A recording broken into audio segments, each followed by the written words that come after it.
G'day, g'day, welcome back to another round of Karens, Kevins, and they're no good, idiotic public freakouts here and completely stupid, the show about stupid people doing completely stupid things with your host, me, the Australian idiot, and let's get into the clips. According to YouTube, only 13% of you guys are actually subscribed who watch consistently. So I ask you, if you watch consistently, why don't you subscribe? It doesn't change anything for you, you still get my videos all the same, but it severely helps me. So subscribe. OP gets hit by this couple who seems to be in a truck, and when she happily hands over her information because, you know, it's an accident, you got to exchange information, they decide to be a bit cagey about it and really don't feel like they actually want to do so. Here's the clip.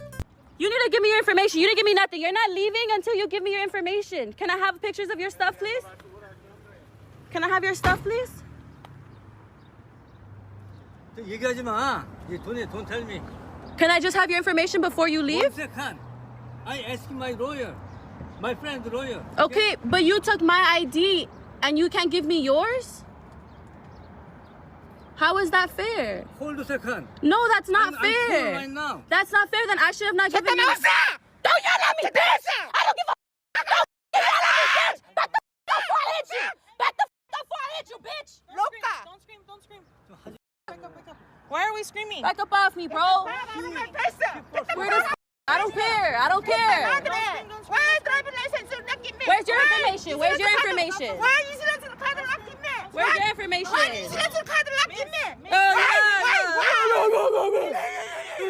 It's funny, the red flags are slowly popping up throughout this entire clip, and in the moment that she decides to bark at OP here, all the red flags go off at once. It's just like a level of insanity. It's like she's just wanting the information exchange because, you know, you just got in an accident. That is what you do. You don't act like some manic, crazed psychopath over that type of thing. And the other guy in the car is going like, oh, I'm just calling up my friend, you know, he's a lawyer, I just want to make sure it's all okay for me to give my information out. It's like, what the hell do you mean if it's okay? You got into a car crash, you got into an accident. The first thing you do is exchange information with the person who you got in an accident with so we can send it to the insurers and have them sort out this mess for us. Like, it's just some level of sketchy trickery. Like, I don't know about you, but considering there's a bumper off the road, it's a semi-decent crash to say the least. I don't know about you, but when they start being like this, maybe get the police involved? I don't know. When your package is out to be delivered, but you get this instead. My princess. Oh my god, you just hit my van. No, I'm not. You just hit my van. Oh, he's going away. Look. I want my Huh? princess. Yeah. He just left. The choice to simply drive away when you most definitely heard what just happened. My god. Here we have a guy who completely forgot the order you're meant to do your day in. You're meant to go to the theaters first and then the bar afterwards, not the other way around. You live in your parents' basement, you idiot. You know where I live? Where? I know, you said you just knew where I live. Jerry, stop this now, or I will tell them how you killed your parents. We're gonna allow these people to be clear. Damnation! Let's go outside. You can explain everything about Jerry to us outside.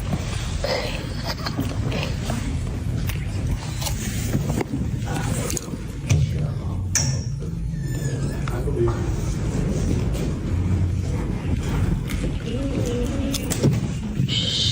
What are they doing? What's going on? He's leaving. He's leaving. He's leaving. You will die, Jerry. Let's go, sir. Hey, sir. Come You know on. that? Come on. You will die. Right now. Right now. So the police are on the way. Oh, woo, the police. You know what? I pay their salary. Please step outside.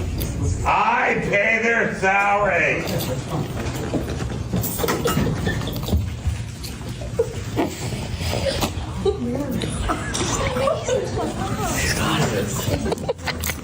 You know, this is the type of thing I like more so than the other type of freakouts, where it's just a guy who's drunk, who's saying a bunch of random crap, doesn't really do much more beyond that, and it's kind of funny. Obi claims that this entire situation started because him and his friend did not like the attitude that the employee was giving him, because apparently his friend forgot about the fact that his gym membership had expired, so he's just like, okay, cool, I'll renew it, but apparently the attitude behind the employee wasn't exactly great, and so it evolves into this mess here. You think I don't remember you? Yo, what? I remember you, and you always come in here with the bullshit, yo. Why don't you find another gym to go to? I go to 2 gyms. So go to Powerhouse. They're 24 hours. Go to Powerhouse. Alright, well, he just paid though. Go to Powerhouse. I just paid. I'm waiting for you to get my receipt so I can go work out. You guys come in here, y'all think y'all run shit, but you don't. You don't. You don't run shit in here. Look in the mirror, okay? You don't run shit in here. Look in the mirror. You don't run shit in here. I didn't say I did. Okay then, so you relax. You the one raising your voice, First bro. of all, brother, shut the f up. Yo, you work a 9-to-5 job behind the desk. First of all, shut the f up. Okay, cool. Oh yeah, you work a 24 hour. You work a 24 You can hour. video me all you want. Yeah, cause you getting mad. You That gotta shit get fired. doesn't You better get fired. bother me. You telling the customer. You telling the customer shut the up. What do you mean? I'm talking to the manager. Okay. Yeah, you better get Go ahead. fired, bro. Monty. Monty, damn. Don't worry about what my last name is. Monty, You're not entitled to get my government. Job. No more How about job. that? Monty what? You're not. Didn't I just tell you you're not entitled to get my government? Or do you not understand I think that? you're so entitled, man. No, I know you think you're entitled. That's the problem. You think you're I'm waiting for the entitled. receipt. I just paid. Hurry up. What do you need? Bro, damn, he been waiting there. Obi claims that he brings up the whole 9-to-5 thing to point out that he's kind of the face of the company right now, which is an intriguing thing to say the least. But ultimately, I don't think it's a great thing to bring up anyway. It's like, dude, calm down. Really? I'm not saying, oh, you work a 9-to-5, blah, blah, blah, blah, blah. It's like such a weird thing to say. And yes, you might be saying it as in a reference that he's the face of the company, and it's most definitely something you said in the heat of the moment, and probably wouldn't say that on a normal day, but it's still, yeah, you still said it the way you did. Anyway, what are your thoughts on this clip in the comments below? First up, we've got an interesting situation here. So there is a lot to do with this one. I'm just going to give you a brief rundown of the story behind this, then you'll watch all the clips, and I'll get back to you in about 10-ish minutes because there's a lot behind this. But basically, this old man spotted a car that was parked in a handicap spot. He decided to look around the car to see if he could find the handicap tag. Unfortunately, he personally couldn't spot the handicap tag, so he decided it'd be the brightest idea to grab out a knife and scratch up the side of the car. This was caught in the dash cam, and the owner of the car confronted the guy inside the Walmart. Here's now everything to do with that.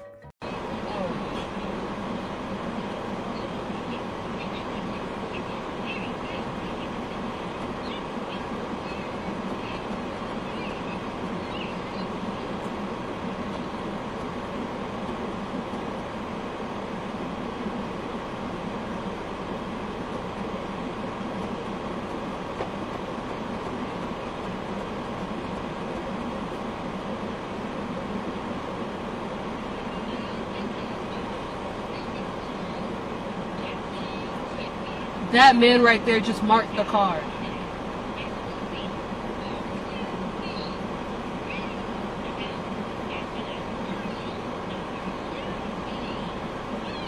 I don't know who that is, but he just pulled out a knife and he walked around the car. He was checking. He was looking in the windows. I don't know. Hey, sir, you scratched my car up. What? You scratched my car outside. The one that's parked in a handicap spot with no tag? No, I do have a tag. There's no yes, tag. I do have a tag. Yes, there is a tag. No, there is yes, no there tag. is a tag. No tag on Yes, there is a tag on my car. I looked. No, you looked and you scratched my car. I got my kids in the car too. I just had back surgery, just so you know. And my daughter got you on video. Okay, that's fine. Have a nice day. You have a nice day. There is a tag on my car, and I'm reporting you to the authorities too. That's fine. Yeah, go ahead and call 911. And tell them that you parked in an No, handicap and I spot do with have. no Let's tag. walk out there together so you can see it, so I can embarrass you.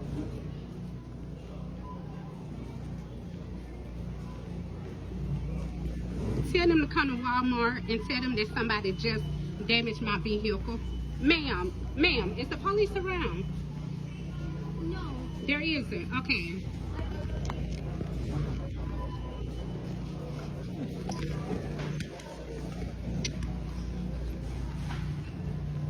Go ahead and call 911.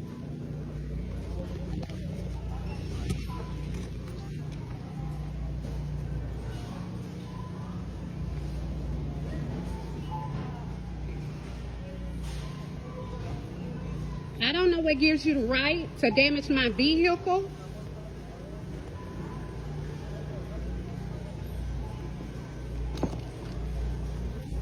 As a matter of fact, I'm finna call them now. All right, bye.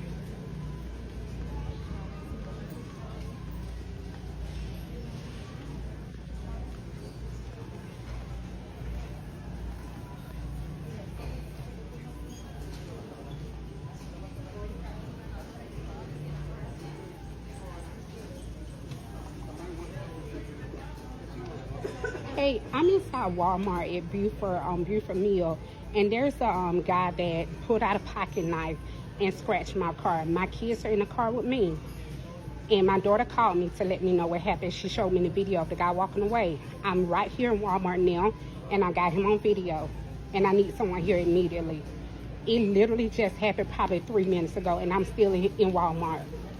He's standing inside in front of the pharmacy line now.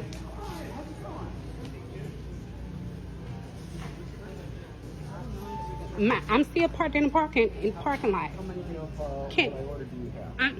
The pocket knife it's in his pocket. I'm assuming it's in his pocket.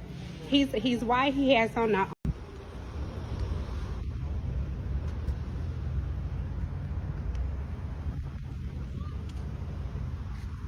Hello. Hello.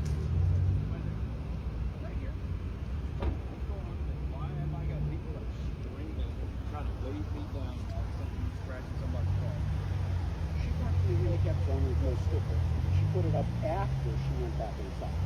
How did I put it up? Stand by. Hold on a second. Let me talk to her real quick. So that gives you the right to go and scratch people's property. I was just trying to make sure that people were following this. So scratching the car is following the rules. So property damage is that's your recourse for it. I'm just making sure that I'm understanding what you're saying. She parked where she was not supposed to. So you scratch somebody's car is what I'm getting at. That's the recourse because they parked illegally versus calling 911 and asking us to take care of something. Don't reach a pocket, sir. Is there something I already told you not to do? Right. Is there something in this pocket? Yes or no? What is in that pocket? Can I get it out? Thank you. There's also Okay. I just want to make sure there's no knives or anything like that. Are you okay, ma'am? I'm upset and I'm anxious. I'm nervous. I have my daughters in the car, you know, and my daughter's 16, she'll be 17 in November, and my 2-year-old should be 3 in October. Okay. Well, you're okay. We'll figure it out. Okay.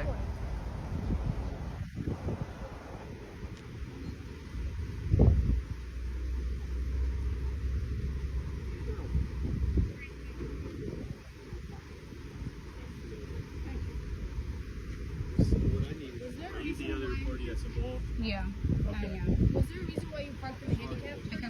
Because I had back surgery and I have a handicap detail. Oh, you do? I do. Oh, yeah, okay. I have had it on. You can go and check. And I've had one for the past year and a half now. Okay. Gotcha. So just to get from her exactly what happened today Yes, leading forward to tell where me we are. what's going on. So, parking handicap spot. Exactly what happened today Yes, leading forward to tell where me we are. what's going on. Parking handicap spot. Okay. My daughter's in the car. Okay. So I'm running in there to get some stuff for the dog to come on back out. 1 minute dog out, my daughter calls me and she's frantic, Mom, you know, somebody just was trying to look through the window. She said that he went through every window peeping in, even on my 2-year-old's daughter's side. And he came around to the side, took out a pocket knife and scratched the car. Okay. She explained, she tried to, tell me how he looked or whatever. She said she got a video of him walking away. So I said, send me the video so I can see how he looks. That's when she sent me the video. I looked around, boom, I saw him, and that's when I confronted him. Hey, did you just scratch my car? Why did you scratch my car? You know, and I have it on video. You know, he said, well, you parked in the handicap. Of him scratching, or you have a video of you talking to him? That's fine. Yeah. Right. So, you know, he was like, well, you shouldn't be parking in the handicap parking spot. You didn't have a decal. I do have a decal. I looked everywhere. I didn't see one. It's not your responsibility. Yeah, exactly. I said, just like I called the police, if I was unlawfully parked, you could have called the police as well. You had no right to damage my car. Right. You know, and I had my daughters in a car, you know. So that's basically the gist of it, you know, and I just, you know, followed him to the pharmacy on video. He's waving, you know. He was trying to leave and that's... Yeah, he walked and walked and walked so that I couldn't find out where he parked at, you know. And when he noticed the police coming, that's when he, you know, just like he started to try to veer off or whatever. Then after we got some distance, that's when he finally got into his car and tried to pull off. Are your girls okay? Yeah, I know my 16-year-old, I know she's a little shaken. Yeah. Why do you check the cars? Well, I'm sorry this happened to you. We'll figure out what the issue is. Are you a law enforcement officer? Are you certified in the state to enforce this parking law?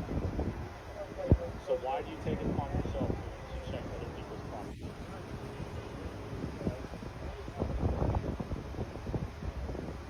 So if they are not following the rules, how do you enforce the rules? Okay. So bypass all that. You're checking. You don't stay with this clown. You know, by the sounds of the discussion with the police officer in in part 5 of the clip, it sounds like she's done this before, and he does this very regularly, that he checks around the cars that are parked in the handicap zone and then takes it into his own hands if they don't have said sticker, which... Great idea to admit that to the police, that your sense of justice is like, oh, someone's parked in an illegal spot, let me just grab out my knife and let's mark their car, not take a photo of it and send it to the police, or call the police if you really think it's that wrong. Like, there's many other ways you can handle a situation like this, and it's just outright crazy to think that the best move to deal with someone who's potentially illegally parking in a handicap zone is to knife up their car. Genuinely very, very, very stupid. And there was a part 3 in these clips, but not much happened. It was just the person following the guy whilst also on the call to 911. Not much really missed out there. I just wanted to keep as much clips as necessary without making it be like a whole half of the video, because it was going to be like 15-ish minutes worth of clips in total if I used everything, so I only used what was necessary.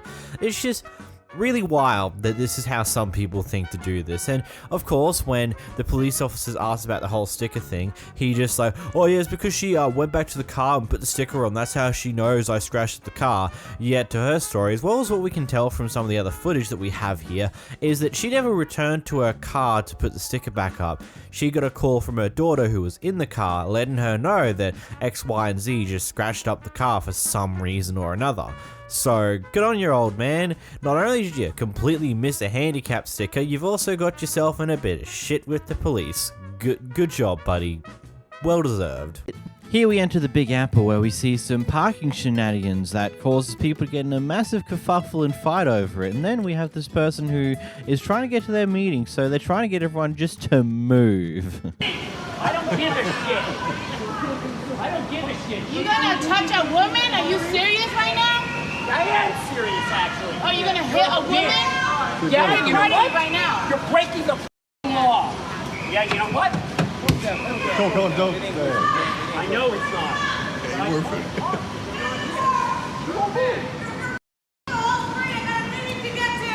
Go talk to her.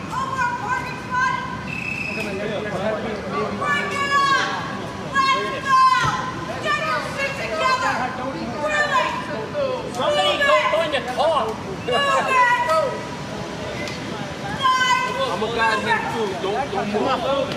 Move the car. Lady, Let's mad. go. I got mad too. Come on. It's Halloween. I got a meeting now. You got nowhere to go. That's your problem. Come on. All right, let's go. Good. DJ. car here, you got a truck over there. That white truck ain't gonna do it. No! I'm finding your car. Move your car! Right, move your car. Move it 1 foot! Move it! Live in a city as big and as populous as something like New York, at a certain point I just wonder, why do you still bother driving around in a car? Like, surely it takes longer to get around by car at certain points than it would just to get on a bike to ride to work, or heck, if you're really that lazy, get an electric bike, an electric scooter. As long as you're not a twat on an electric scooter, you'll be fine. It cuts off like 2/3 of the time you would take to walk. Like, it's one of those things where it's just like, at a certain point, when you live in a city that is as dense as this and has as many people as this, why are you still driving around when things like this probably happen on a very regular basis? Though I love the attitude the woman's coming in with. It's just like, get your shit together. Other people have places to be. Get back in your car. Just move along. It's not worth it. Oh man, what a. As I said before, there's usually two types of lawyers. The lawyers that actually care about doing their job and actually care about doing good in the world, and the lawyers that take their position very seriously and are extraordinarily entitled to implementing what they do to the people around them. Here's someone who's the latter, at least when they're drunk, because she's come over to her neighbor's house because apparently she's been too loud in the middle of the day. Hey guys.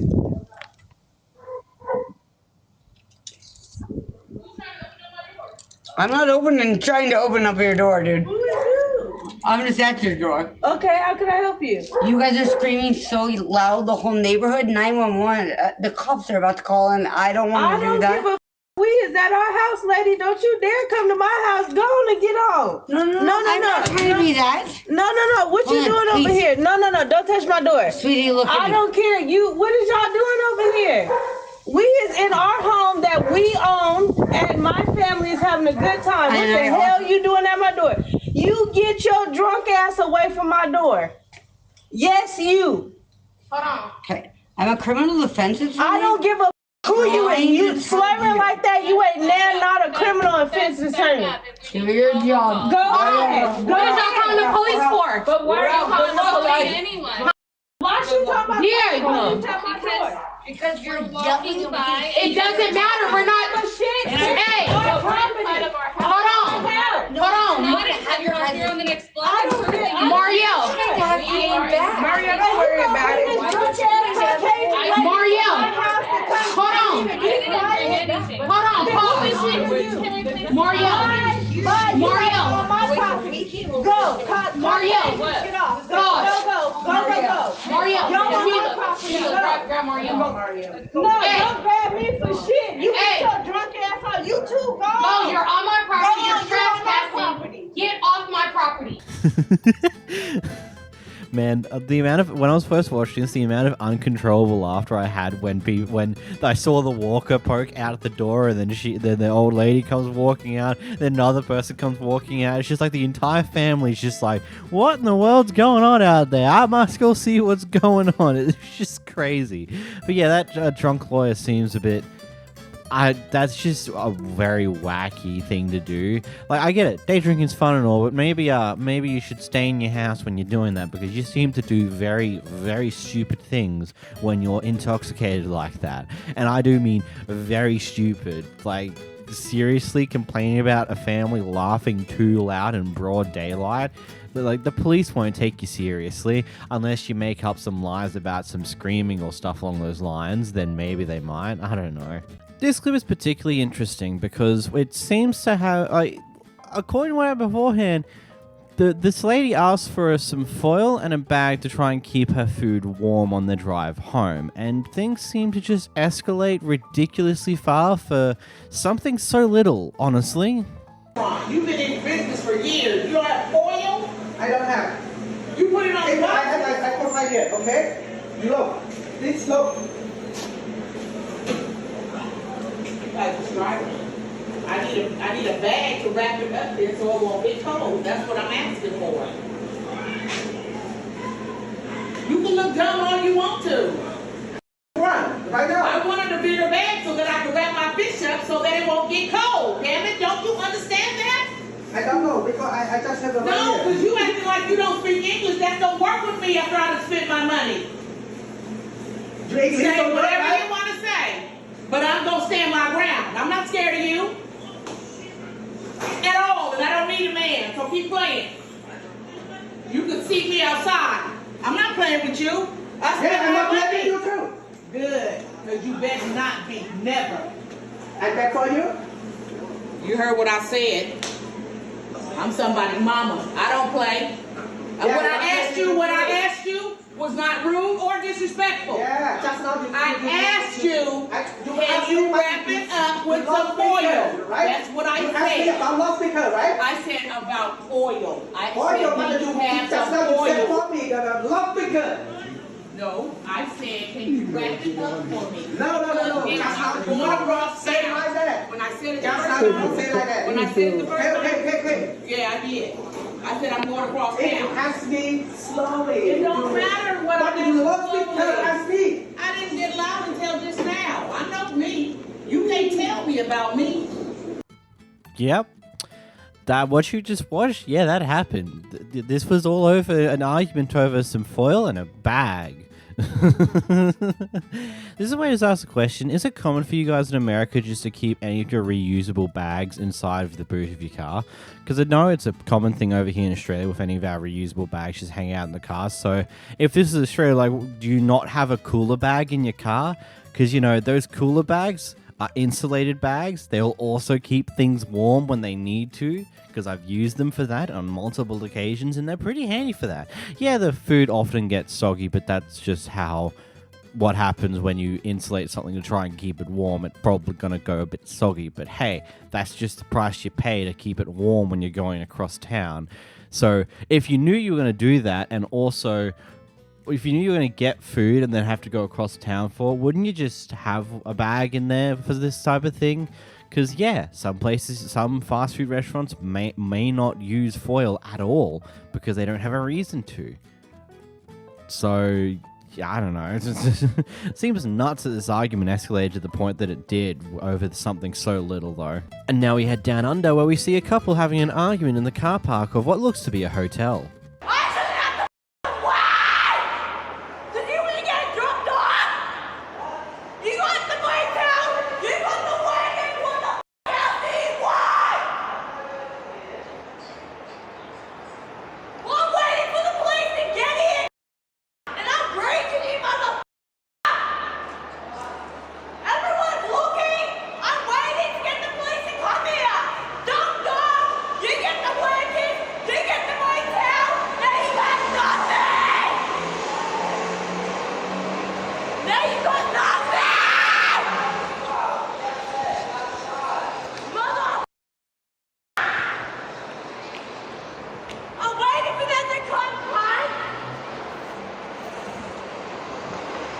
You know how I can tell this is Australia? Because the car that went by them was a Holden Commodore, an Australian special, and that looked to be standard Australian plates on the front of that damn vehicle. Beautiful, isn't it? Here we encounter the friendly neighborhood Kevin. Wait, friendly? Oh, this is Kevin. Here's a clip. What are we doing to you? Psycho. What are we doing? We're moving out. Causing chaos is what you're causing. No, we're moving out. Leaving, shut up. Get in there, Bobby, now. Psycho. You're a psycho. You can you're go back not. in your house. Yourself. You can go back in your house. Moving out, calm down. You're an insane person. Yo, who's the insane person? Look what I had to deal with for a whole year because of your Go to shit. therapy. Go to therapy. Go in there now. Go and get help, please. You guys need help. You need help first. Bye. I love how the wife is very quickly jumping in between them because she knows what he's like and knows how quickly this could escalate to something physical if she doesn't get in the way of it. That's not a good sign, ma'am. I don't know if I would take that as a good thing to be doing. Here we have a Karen who has an extremely violent outburst over what seems to be a penny.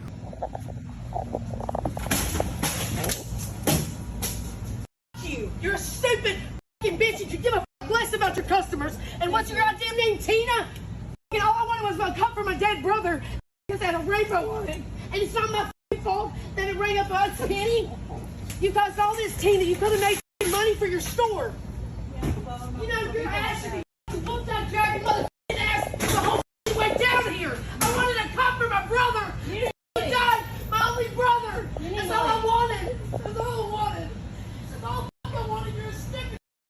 bitch who is obviously not a Christian. What the hell, bitch? Thank you. Have fun with. So I think I want to partway excuse this person because obviously emotions are running high because, you know, death of brother, yada, yada, yada. But doesn't excuse what crap just happened here. Like, from the sounds of what she was saying, it was a penny or something more than what she thought it was going to be, didn't have the money or something along those lines, and so lost her shit in this way, which is ridiculous and insane, stupid, just all the different words of what are you even doing? It's embarrassing to say the least.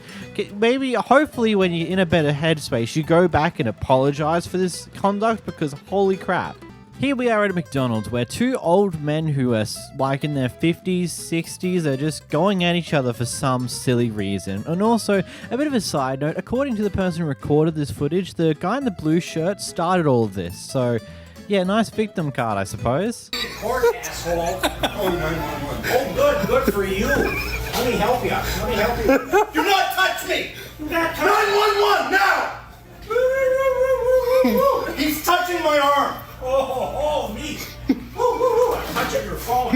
Now he threw my phone out of my hand. That's assault. That's assault, yeah. Call 911 now. He's pushing me in the knee. That's self-defense. That's bigger assault. I'm pushing him away from me. That's bigger assault, jerk. 911 now. Now he took my food.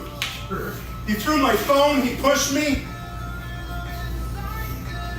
Get him out of here.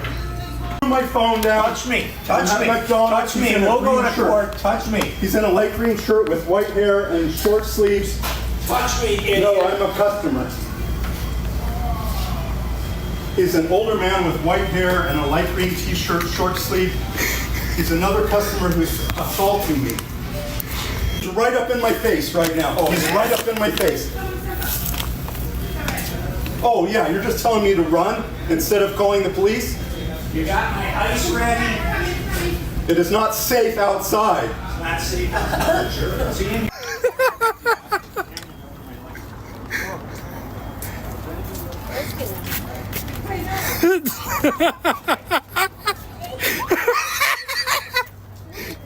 You guys are like 60. I love how the other old guy was just like, screw it, I want to be petty today. This guy's getting on my nerves. Let's be a little bit petty. And the moment the guy starts getting response, blue shirt's like, oh no. Call 911, staff. Call 911. He's assaulting me. Oh my god, he touched me. That's assault. Oh, he pushed my phone. That's assault. It's just like the boy who cried wolf just does all this poking, does all this stuff to this other guy. And the moment it backfires on him, he tries to get out of it by calling the police. I find it funny. I don't think it's a good thing that they said this, but I find it funny that the 911's response was just to run away.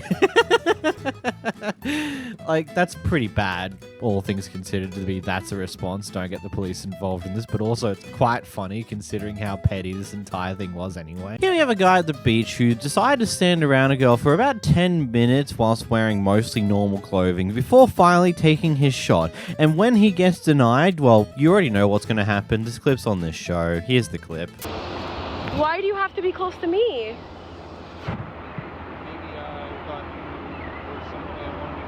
Well, I would rather not. If you could please. If you could please.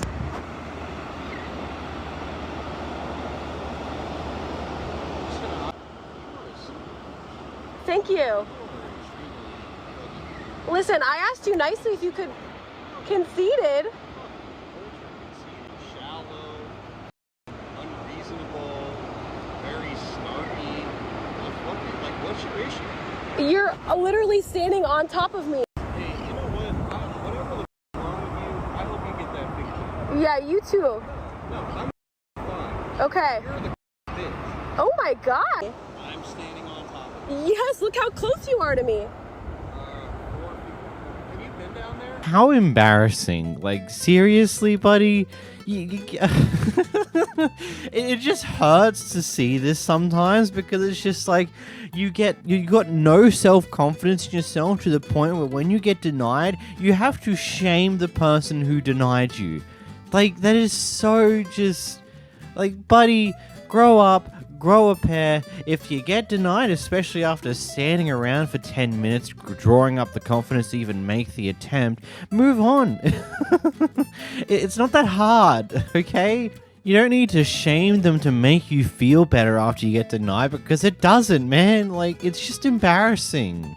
Here we watch as the guy quite possibly gets arrested for something they didn't do. Don't have the proof for that one, but that's just what the story is for this one. Anyhow, the security guard's not exactly happy with the friend of the guy being arrested, filming the situation outside. Yeah, no, I'm in the air. Yeah, no, I absolutely can. No, shut the up.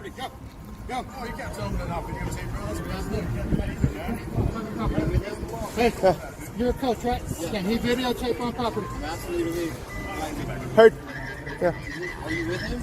Yeah. Is this your stuff? No, that's my stuff. The receipt's in the bag. I just told him that it was against the law for him to check my receipt. And I was asking if you guys were together. I know, I got. I'm just saying my stuff is in there paid for. You need to go. You need to go. Do you know the consent laws of filming? You do not have my consent to videotape me. It doesn't matter, man. Yeah, it does. No, you're in public. It's private property. No, it don't matter. You go to jail too. Oh, yeah? Yeah, management's asking you to leave, bro. It's private property. Yeah, you gotta ask you to leave. Bro, you gotta go, dude. Dude, I'm asking you nicely.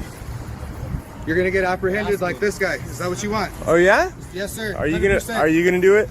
Yes, sir. 100%.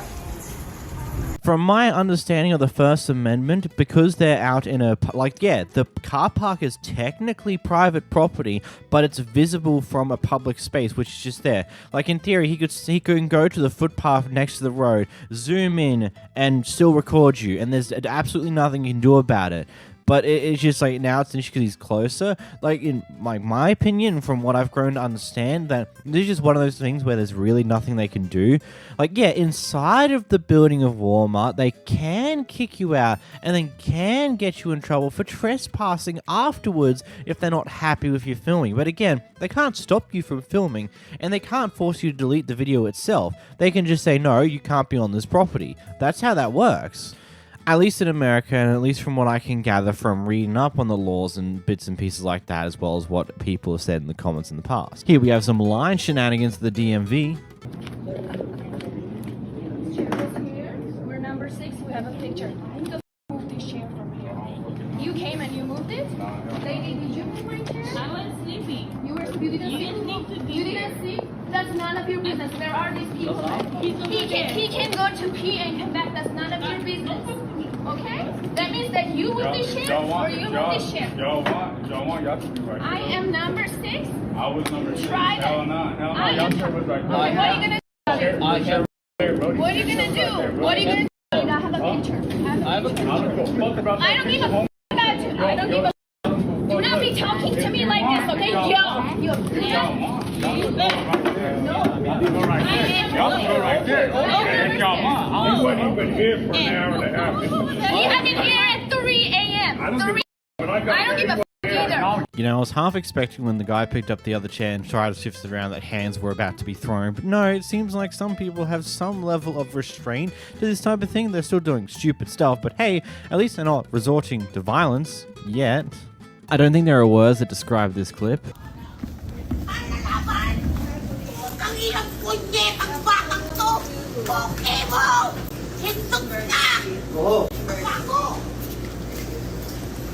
Yeah, my mom's crazy. Here we have someone who doesn't know when they should, I don't know, shut their mouth. Do it. I'll hold up the whole airplane. Thanks. Thank you. You're welcome. Thank you. Yeah. It's only been all day. You should have shut up.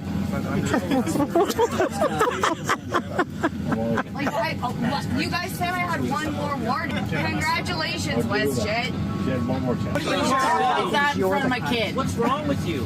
Wow. We all want to go home. You're gonna go with RCMP officers. You make the choice. Why?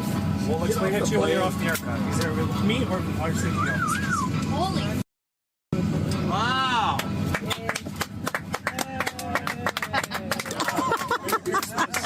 Oh my god. Do it. Hold up the plane. I'll do that. I don't think anyone around you would highly appreciate that. And you're shouting it from the rooftops like it's an amazing thing that you're doing some crazy thing, rebelling against whatever the hell's happening here on the plane. The sounds from everyone else when they heard that information was just like, oh, god damn it. Why do you have to be this way? Can't you just shut up so we can actually go home, damn it? People are fun. This old guy claims that OP stole their car park that they were, quote, waiting upwards of 5 minutes for. Anyhow, he thought it was a great idea to make casual threats about the car park being stolen, and here's the clip. Take pictures. What are you gonna do if I don't move? Don't move? Back out. What did you say, sir? I'd like for you to back out. She was waiting. Or what are you gonna do? What did you just threaten me? I'm asking you to back out. So you're gonna break the window? Listen, you can be assholes. Sir, we were behind the car. That car was not there. She's been waiting here for 5 minutes, waiting for those folks to back out. A blue car was in front of us. I'm asking you to back out. Sir, are you gonna break my window? You can be an asshole. We're looking for parking spots like everybody. It doesn't matter. She's been sitting there the whole time. Are you gonna break my window? You guys decide to make a good choice, or you can be an asshole. Sir, what are you gonna do? Sir, how old are you? You make a good choice. Listen, you make a better choice. She was waiting there the whole time, you're guys. The better person, dude, right? You're older. Hey, dude. She was waiting. Right. So why don't you respect you're the some more people that are person, older? So that you will move on. OP then claimed post this clip that he actually said to the guy that he's going to call the cops and push for assault charges because, you know, what he did at the end of the clip. And apparently the guy decided to quickly disappear after the fact. Either we don't know whether he actually did steal the car park under their nose or not, and that is just not something we'll get an answer to. And look, if that is truly the case, I can understand that it sucks when that happens, when you're patiently waiting for someone to get out of a car park, you sit there with your indicator on, and someone else decides to come in and take that car park before you get a chance to move into it when the other guy goes. Yeah, that's frustrating and honestly quite rude, but I don't think you should ever go to this lengths about that type of thing. I don't know, it seems a bit stupid and unnecessary and a great way to ruin your day further than just simply losing a car park you were patiently waiting for. This interaction occurred because the guy in the other car spotted the sticker on the back of OP's car, which basically said he supported Trump. So the guy in the other car decided to point the rude finger at him when he went past him. Anyway, a little further down the road, when OP catches up with the guy and stops right next to him, he decides, riding high and mighty after the Donald Trump win, because we know that we watched this happen the other way around last time, decides to be very smug about the entire thing, which then leads to this wild interaction here. Were able to be raised to help. Are you triggered? It's okay to be triggered. He's your president. Does it make you feel special to flip me off? It's okay. It's okay. It makes you special to flip me off because I like President Trump. It's okay. We all love you. It makes me feel good to flick you off because I get to let go some of my anger about at people who have manipulated and lied to you to make you feel like you have voted for someone who is going to do something for you, when all he is going to do is continue to lie to you. He's going to continue to steal from you, and he is going to continue to make people dumber, less safe, and less healthy. So I feel sad for you. I feel bad for you that you were manipulated by Fox News and people like Tucker Carlson and these Sean Hannity and these holes. So that's why I feel bad for you. So good luck, take care, and you. It's okay. Love you. I'm not going to talk politics purely because that's not what this channel's here for. This is the channel you turn on to have some fun and watch stupid things from other people that don't affect you because you're having a bad day or something along those lines, so you just want to have a bit of a giggle. Anyway, both people in this situation are idiots. Petty idiots. Granted, whether one or the other was saying some truths about certain things is another question that I can't care enough to answer. The simple idea of, like, you're being frustrated enough, you see a bumper sticker of someone advertising the other political party, you pointing the finger at them, and then engaging with them in conversation while in a heated ranting argument when they pull up next to you at the traffic lights or wherever you've stopped briefly is just stupid. You know, it's an idea of just don't engage. What, poke your finger? That's pretty stupid, but sure, whatever. But when they pull up next to you, maybe don't engage. It makes you look like an idiot, especially considering that you've both now stopped in the middle of traffic and you don't go anywhere until you stop talking. Maybe that's because the traffic wasn't moving. Let's hope that's the case and you weren't actually holding up traffic, but that's entirely possible. Here we got a very interesting reaction from a father here. So apparently what happened here is, I don't know precisely what happened to get to this point, but apparently at some point this other guy swore at the guy in the car, and well, here's what happens next. He's autistic. Do you understand me? You're backing out on me. I'm 52 years old. You're a lot younger. I do have a problem. Yeah, somebody calling you out. Here's a camera. I'm not coming out on me. I'm thinking you're gonna hit me. Do me a favor, drive away. Don't bully me. Why, somebody coming at you now? You're a big man now, huh? I got a problem with you cursing in front of my kid. Keep driving. He's autistic. He's autistic. You're autistic. What? Somebody challenging you now? You're not a big deal now, huh? Who's challenging? You're not a big deal now, huh? I'm 52 years old. You shut your alarm off while I'm trying to get this. I don't think so. You understand me? Don't you try to bully me around. I don't give a damn who's in the car. Yeah, worry about yourself. Come over here. Yeah, go walk away now, huh? My little boy in the car. I got an autistic child. You can tape it all you want, and this guy is trying to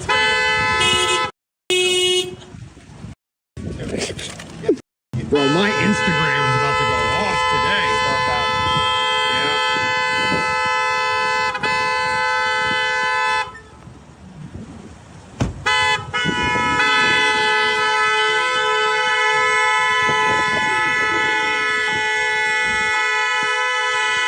Don't know why him being autistic is a good reason to scream and shout and let it all out against this person for ultimately no reason. And correct me if I'm wrong, I'm not too experienced with this. I'm more experienced with the ADHD side of things, which is only like partway towards, from my understanding, kind of on the spectrum, but not quite autism.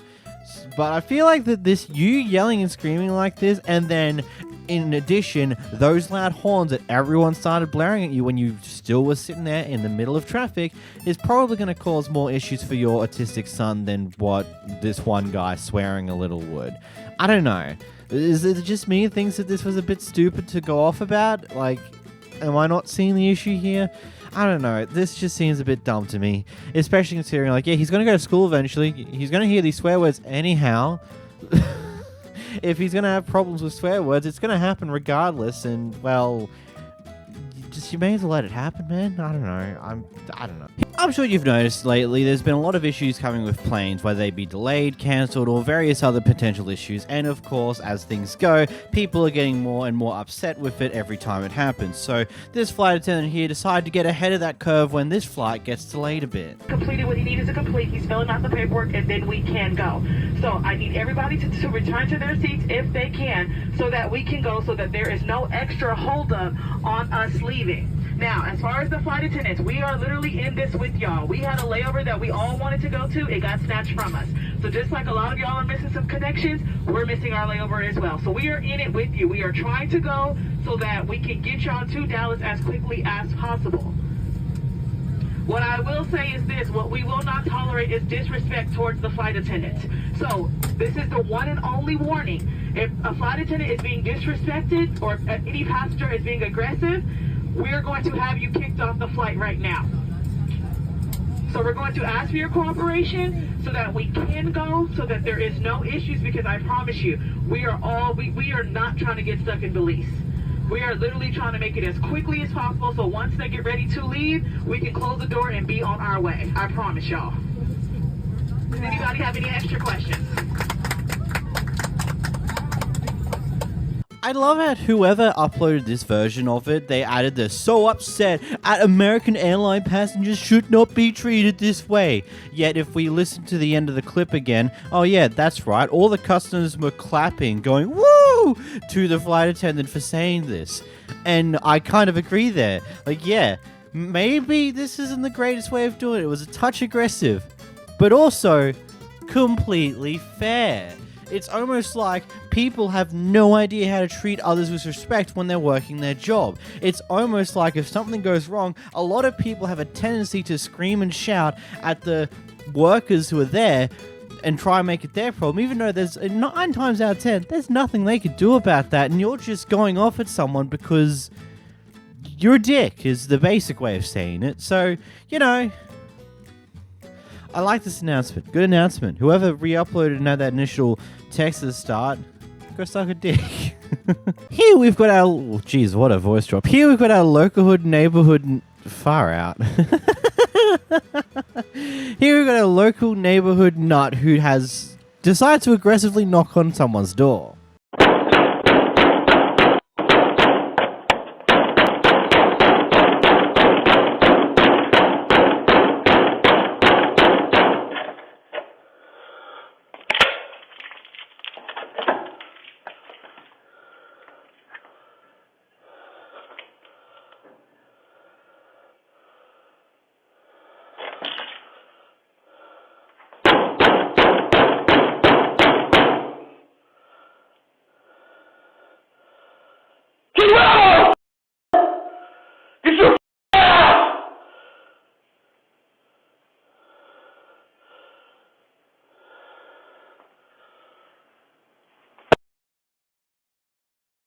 We can't answer the door right now, but if you'd like to leave a message, you can do it now.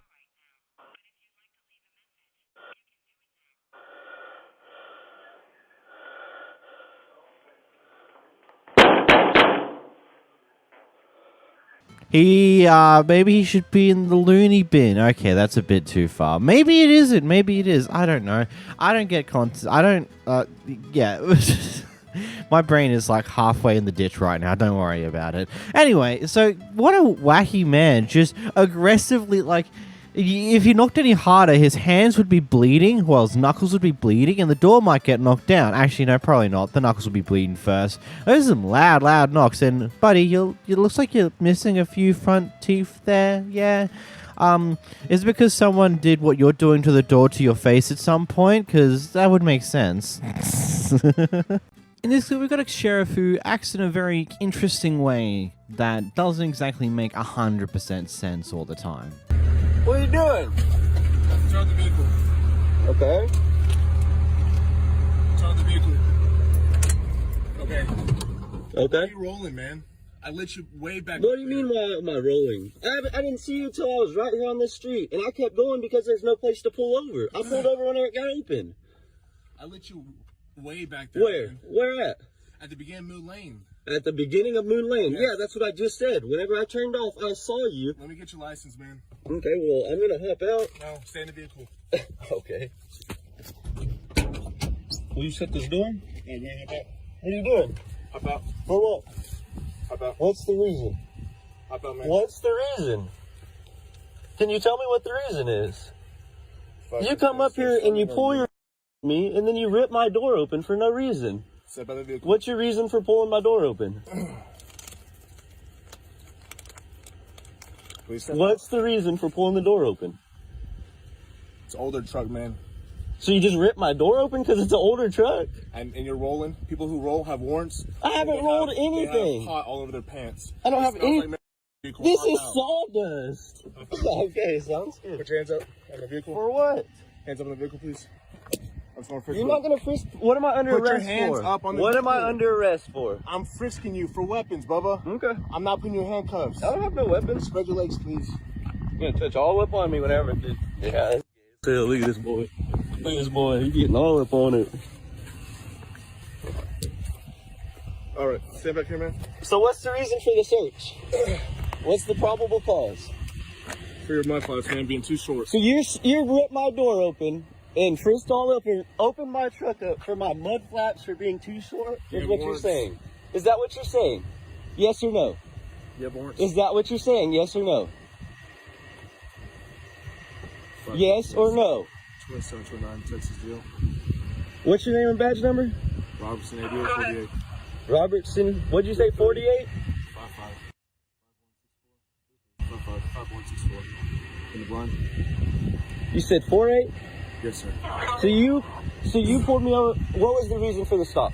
For your mud flaps. So my mud flaps were too short. We go down Moon Lane. There's barely enough room for 2 cars to pass by. So I come up here to where it clears up.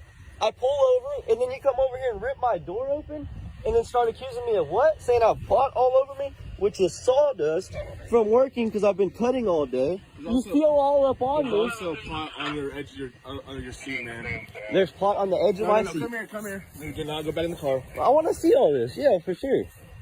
But that, again, you rolled up on me and ripped my door open because my mud flaps were too short? Yes, sir. So that's normal procedure for you to just run up and rip doors open because the mud flaps are too short? You have the car rolling, man. I wasn't rolling. I got to a place where I could pull over so that people weren't stuck getting in and out. There were people who roll have. I wasn't rolling doing anything. I was sitting there calmly cruising. They're not too any good, man. So I'm automatically bad because I didn't want to block the drive. 10-4. All right, Mr. Schultz. Let's start over. Man. No, we're not starting over. You came up on me, ripped my door open, and pulled your. Just tell me the unit. Let me on PC search once other gets here. What's your probable cause? Partner. So you ripped the door open, and there was odor before or after you ripped the door open? Because you ran up on me with a gun drawn and ripped the door open. Is what you did? Yes or no? Yes. It's all been recorded. If you want to copy. You didn't start your body cam until after you ripped your door open. I watched you. You started it right when I handed you my license. Right. Yes or no? Yes or no? So what are we here for now? I'm gonna be on probable cause search. For what was your probable cause? Because my mud flaps were too short? But there was no odor until after you ripped my door open or before? It doesn't matter. You were rolling the window down anyway. I didn't roll this window down. Not at all. I rolled that side down. See how it's down? This window's not up. He ran over here and ripped this door open and had his gun drawn on me. Absolutely. Is what happened. Absolutely. Right. Absolutely. So where's your probable cause at? Before or after you ripped the door open? I opened up the door and it was coming from the car as well. What car? This pickup. So it was coming from, so with the window up, there was odor of coming out? Absolutely. Is that what you're going with? Absolutely. Sounds good. It's going to be an interesting one for sure. There's no probable cause because you came up and just ripped my door open. Oh, nice. Now he's trying to get a tent ticket.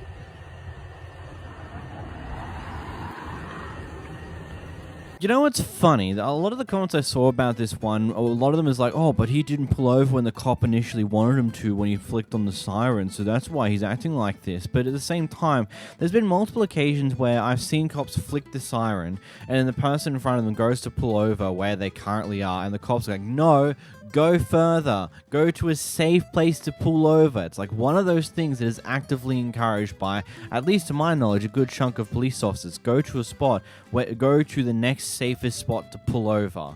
Not just pull over in a road where it's literally only going to be able to fit a single car through at a time, which is ridiculously stupid. So that's the first thing that's completely whack of this thing. Secondly, walking up and opening the passenger door of this person's car is not the way you would approach anything along these lines. And secondly, turning on your body cam after you've done that is very suspicious and very sus at the same time. Just something that doesn't make any sense in any way and just makes you look a little bit more suspicious than what you initially were. And then, of course, the entire interaction following that just seems to be a police officer who has realized that he's done something wrong here and now is annoyed at the guy here for showing that, and so now he's just trying to find any reason he can to write something up on that guy, which is very intriguing to say the least. Is this enough for a suspension, you guys? What do you think? Here we have a very interesting clip, to say the least. Basically what's apparently happened beforehand. We don't have a full knowledge of what actually happened here, but apparently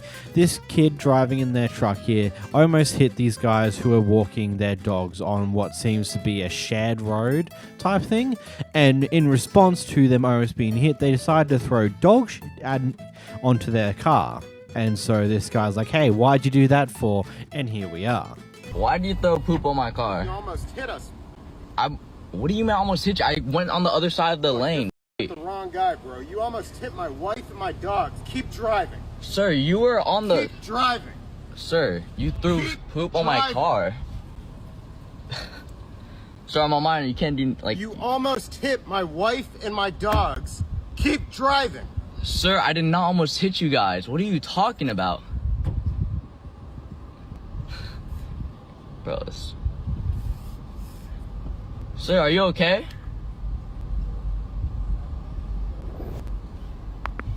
I'm telling you, I was driving this way. You can stop, okay? You're telling me. Turn your phone off and learn how to. Get the out of my face and get out of here. I'm 17, bro. I don't give a. You almost hit my family. Get the out of here. Sir. I'm going 25 miles an hour. The speed limit is 25. If the speed limit is 5, I can go 25. You almost hit my wife and dogs. Get out of here. Oh my god, I almost hit you guys. And you could throw shit on my car. Like, what the hell is this?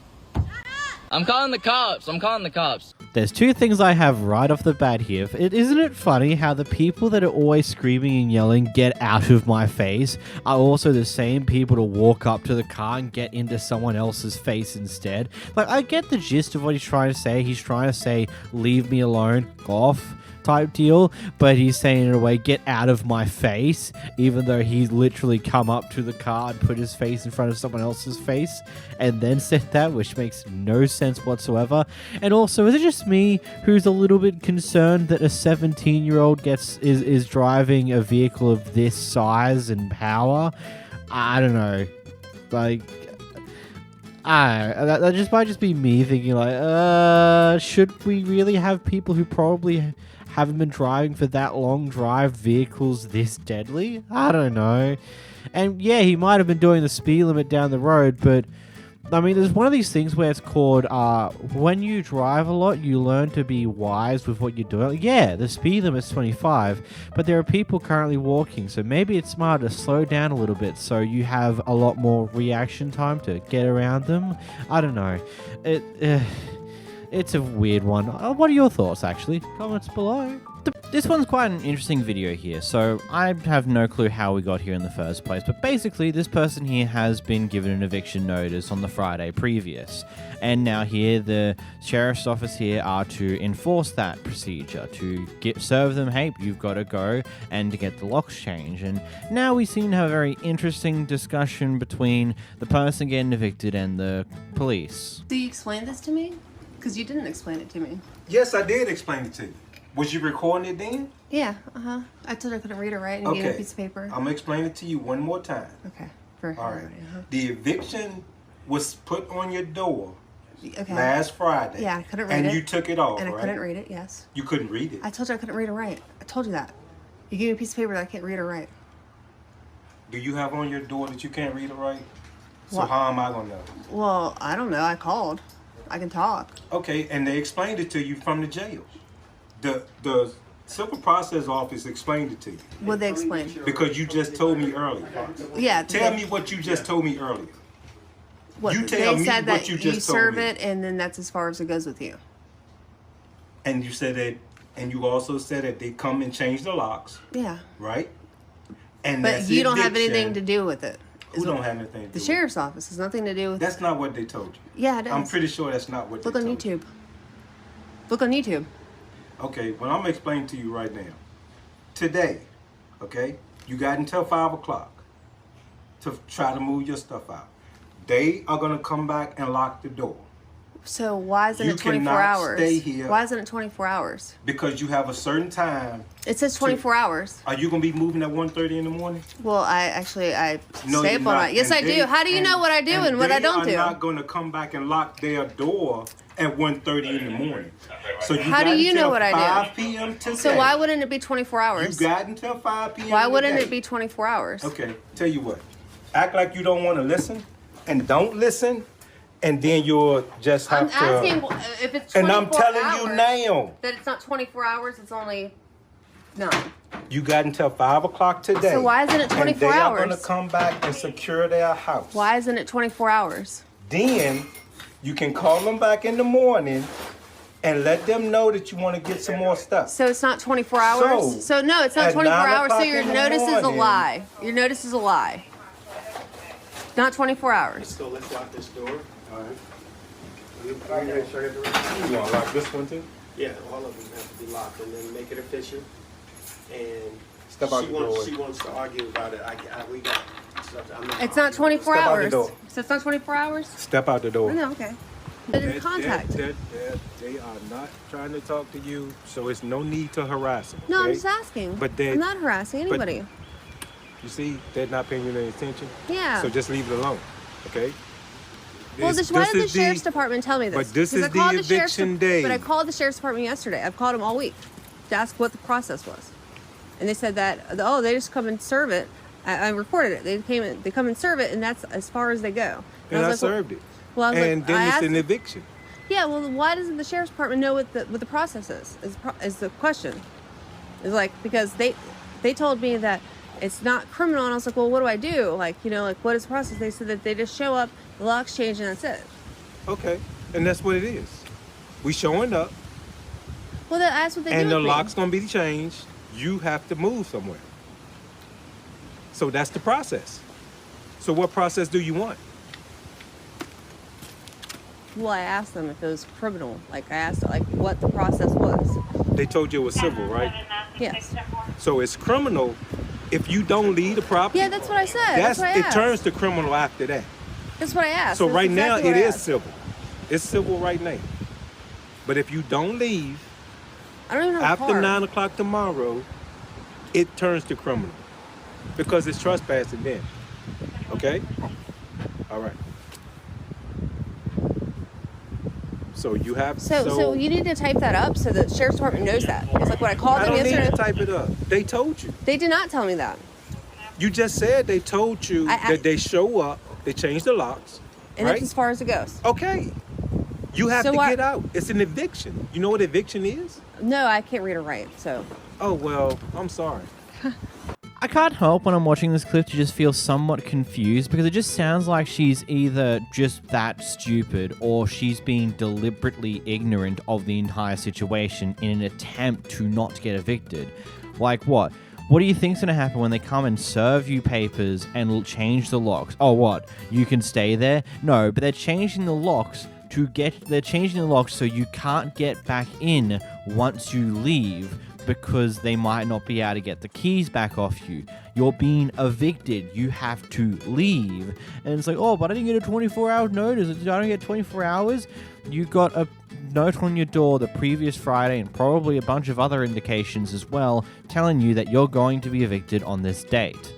That's a pretty big notice. And yeah, it does suck to get evicted, especially right now in the current climate of the world with the mess that is cost of living, as well as the rental market being down the toilet, especially if you live in like here in Australia where the rental market is literally shite. Like, in spite of having a competent income and probably way more than enough can afford a house to rent, just can't get in because there's too much competition. And I'm a 23-year-old adult male. They're like, oh, this guy might do partying and crap like that and ruin the house. We much rather trust a family that has potentially that doesn't make that much money because, they're a family type deal. And that's just what it is. But you're getting evicted. There's not much you can change about that now.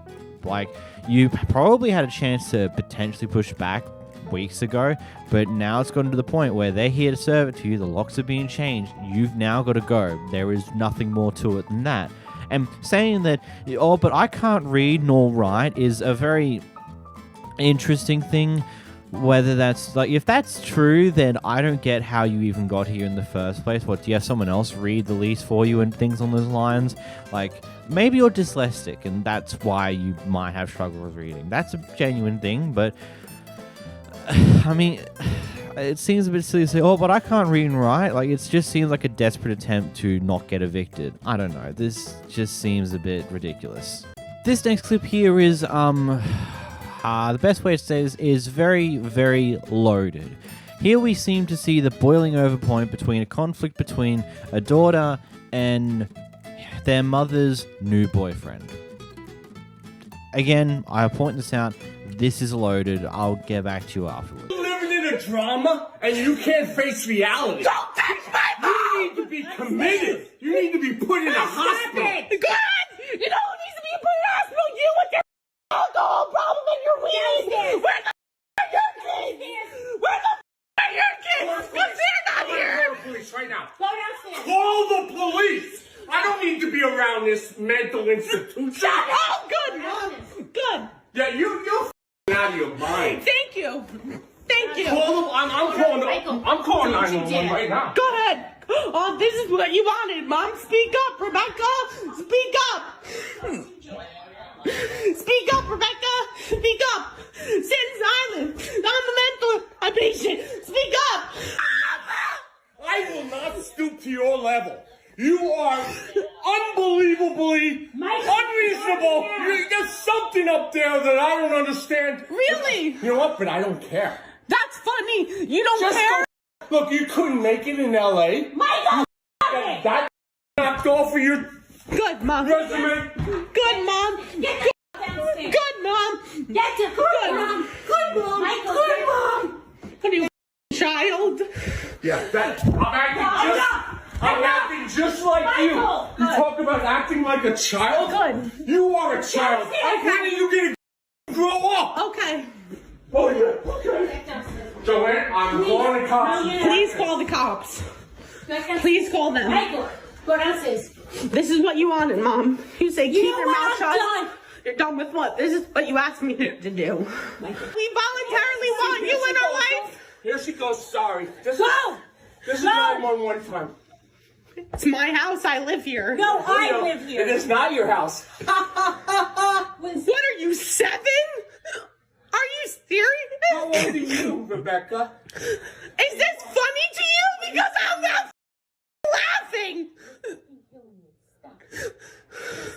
Rebecca, you don't show your age in any regard. Okay, I didn't make it in LA. Accomplishments or getting up, getting your ass out of the bed in the morning. Okay. And doing something. Okay. Yourself. All right. You don't do anything. Okay, I don't do anything. Thank you. You're not my dad, and your kids don't come around. So evidently, your kids don't like you either. Go downstairs.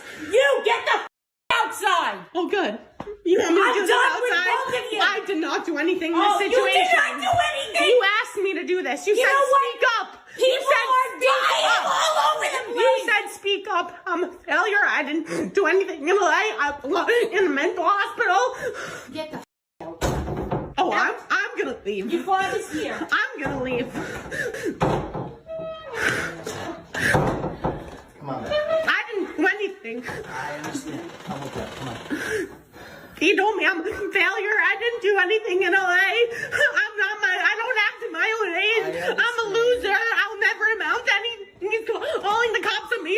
This isn't my house, so it doesn't matter. All right. Back up. He pushed my mom all around. All right, let's just leave back up. I'm not leaving. I don't have any of my stuff. All right, we'll get you stuff. Go get your stuff. We'll get you stuff. We'll get you stuff. This is what she wanted. She pushed it on me. Stop. No, who did this? She said, this is what she said. She said, you never say anything. Go ahead, say something. You never say anything. Go ahead, say something. Everybody says, why don't you say anything back? Why don't you say anything back? Because I failed in LA. I'll never do anything with my life. I'm mental head. I belong in a hospital. Everybody's You like hearing that? That's what you're going to Becca, stop. Enough. Enough. Let's go back. Let's Come on. I wish he would have put his hands on me. Taking you from my sisters. Wow. I don't really know where to start with this one, but I think the first thing I just want to point out, I don't ever get the people that choose their new partner over their child. I get it. You love this person that you've now met, and there might be a connection there you haven't had any on, yada, yada, yada, yada. But this is your child, your own blood. You created them. Like, surely, even no matter how evil they become in certain circumstances, you still give a about them to some degree. You still care about them to some degree. We've seen it with, like, people who are parents to someone who ended up being a serial killer. You see how much it hurts them. Like, for example, something recent that happened in Australia. There was a a 40-year-old guy who has been mentally unstable, who went on a bit of a stabbing spree in a Westfield shopping centre down in New South Wales. The news managed to do an interview with his parents, and you can tell how much, in spite of what their son's become, what their son ended up doing in the end, how much they still cared, how much their son's still mean to them in spite of everything. Because, you know, it's one of those things. It's not a connection you break.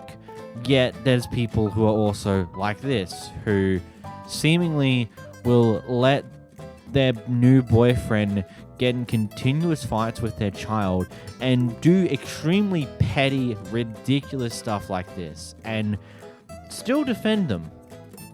She's not happy with her boyfriend, but she'd rather kick out her daughter than her new partner.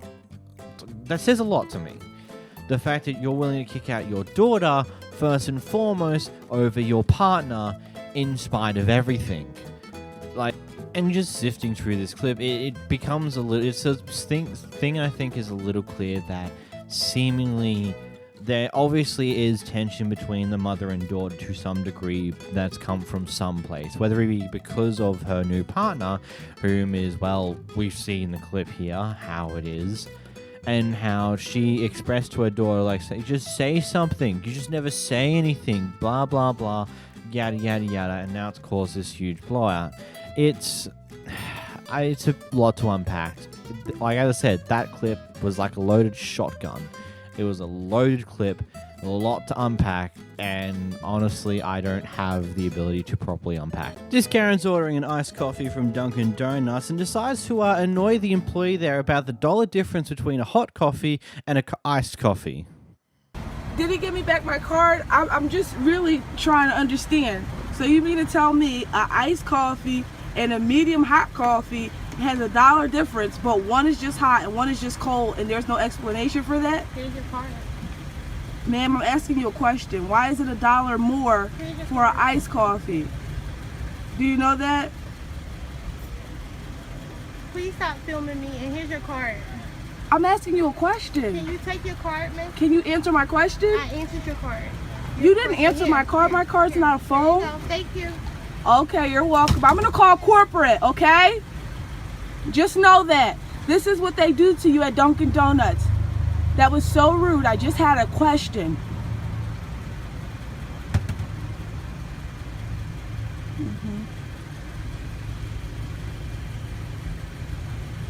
You think the minimum wage worker is going to understand why things are being priced differently? Heck, there might not even be a genuine reason behind that. It just might be just because that's how Dunkin Donuts or the franchise want to price items. That is not something they can control nor really understand because, you know, it's not their job to. Like, I'm not saying, oh, they're just bad, they don't actually care. Like, no, it's not their job to understand why there are price differences between products that really don't have that much of a difference outside it being hot or cold. Like, there's not much more to it than that. And also, if you... Look, it's more likely a hot coffee is going to be a little more expensive. In this situation, I don't know which one's meant to be the more expensive one, but the hot coffee requires a whole additional machine on top of the usual. I don't know. It's just, I'm just sitting here going like, why are you annoying the worker about this? They wouldn't have a clue. And then you're just going to sit there in the drive-thru after they've already told you to move on. Like, what was the point of that? Just move along. Move on with your day. It's a bit stupid. And of course, call corporate like that's going to do anything. Here we have a McDonald's worker who's gotten into some form of argument with someone who was going through the drive-thru for one reason or another. Ultimately, because of what actually ends up happening in this clip, I don't think it particularly matters that much because our McDonald's worker here has a bit of a loose tongue. What was that? What's your name? You're just saying what? No, what's your name? You're gonna get yourself in big trouble because I want to know who I spoke to tonight that's giving me an attitude. I told you my name, Lily, though. Okay, but then when I walked out, what'd you say? No, I told you my name. Lily, go present. Okay, go present. What? She's gonna get herself in trouble. Does she realize that? Lily, go present. You can't have this kind of attitude. I don't care who you are. Yeah. I don't care who you are either. Okay, check it out. You're cussing. You're behind the counter. You're gonna get fired. I'm not gonna get you fired. I know I'm not walking into the kitchen. So walk out the door. Okay. Walk out the door. I'm not walking out the door. I'm trying to have a conversation with you, and you're being Okay, Lily. I am putting you on my phone. You work here. I don't need your. No, it's a freaking free country. We record all the time. I need proof of what you're saying to me. Saying that you're cussing at me and you don't care about me. She's gonna get herself fired. You need to shut the up. Just shut up. You're calling me a I did not say you just said yeah. You just said it.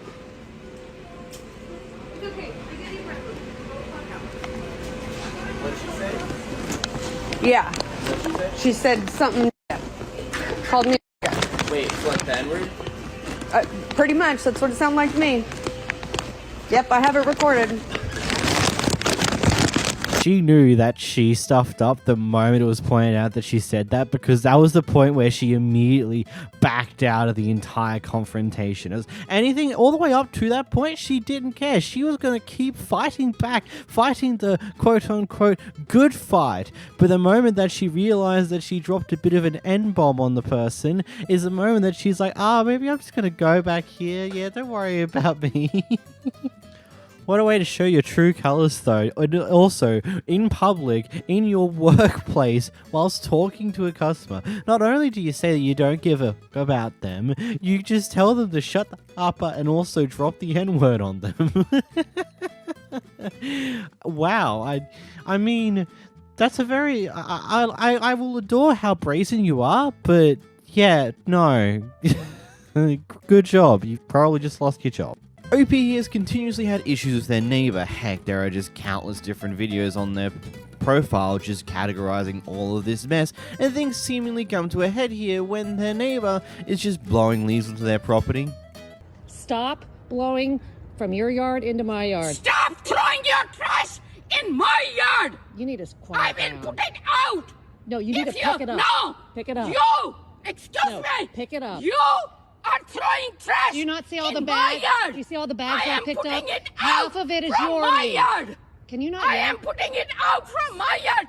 First of all, Stop yelling. stop throwing your trash continuously in my yard. I am sick and tired of you. I am sick and tired of you. Stop throwing trash That makes in two of my us. yard. I'm sick and tired of you. Yes. Ever since you came here. Right. And I know you have a mental health issue. Go get some help before you continue to throw your trash. I'll show this By to the harassing. caseworkers. Yes, you go show it to anybody. Yes, because that's the reaction of a totally sane and totally normal person, human being, who's totally capable of just existing in society. Wow. Here we have a Herz worker who does some very absurd things. I'm not going to sit here and argue with you. You need to leave now. But you're going to charge this to $10,000 to my credit. Yes. When this literally, that's not even allowed. But I never You signed. show me where it says I can't charge it. Right here, it literally says I won't get charged anything. It says miles allowed, free miles. It literally says to refer to this if there's anything extra.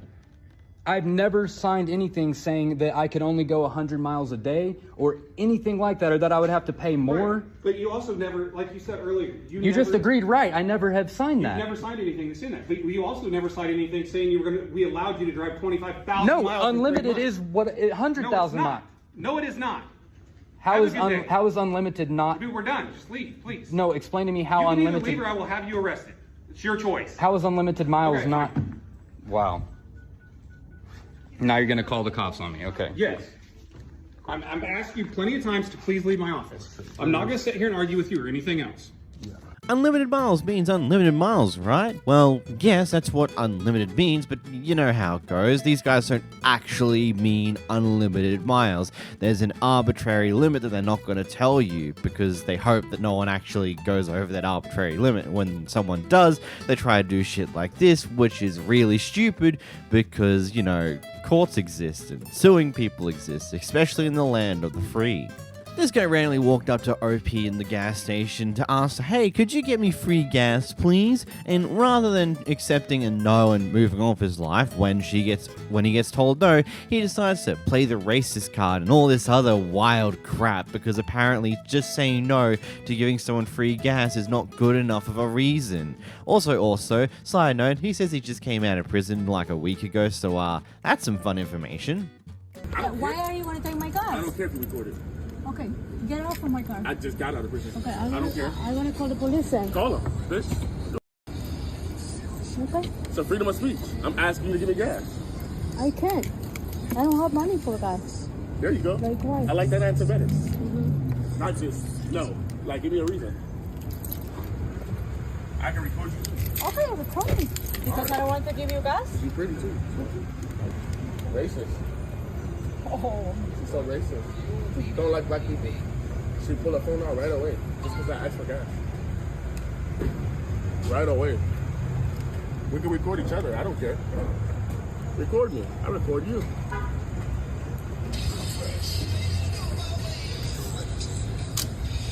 You done? Are you done? Are you done? You done recording me? Without my consent? Are you done recording me without my consent? Huh? Close it for you. Huh? Huh? I'm a gentleman. Yeah. I'm a gentleman. But you mean to me. You don't want to help. I have 2 kids. You don't care. I can't believe he then tries to bully her into giving him free gas. It's just like is this just robbery but with extra steps? Because that's just what it feels like.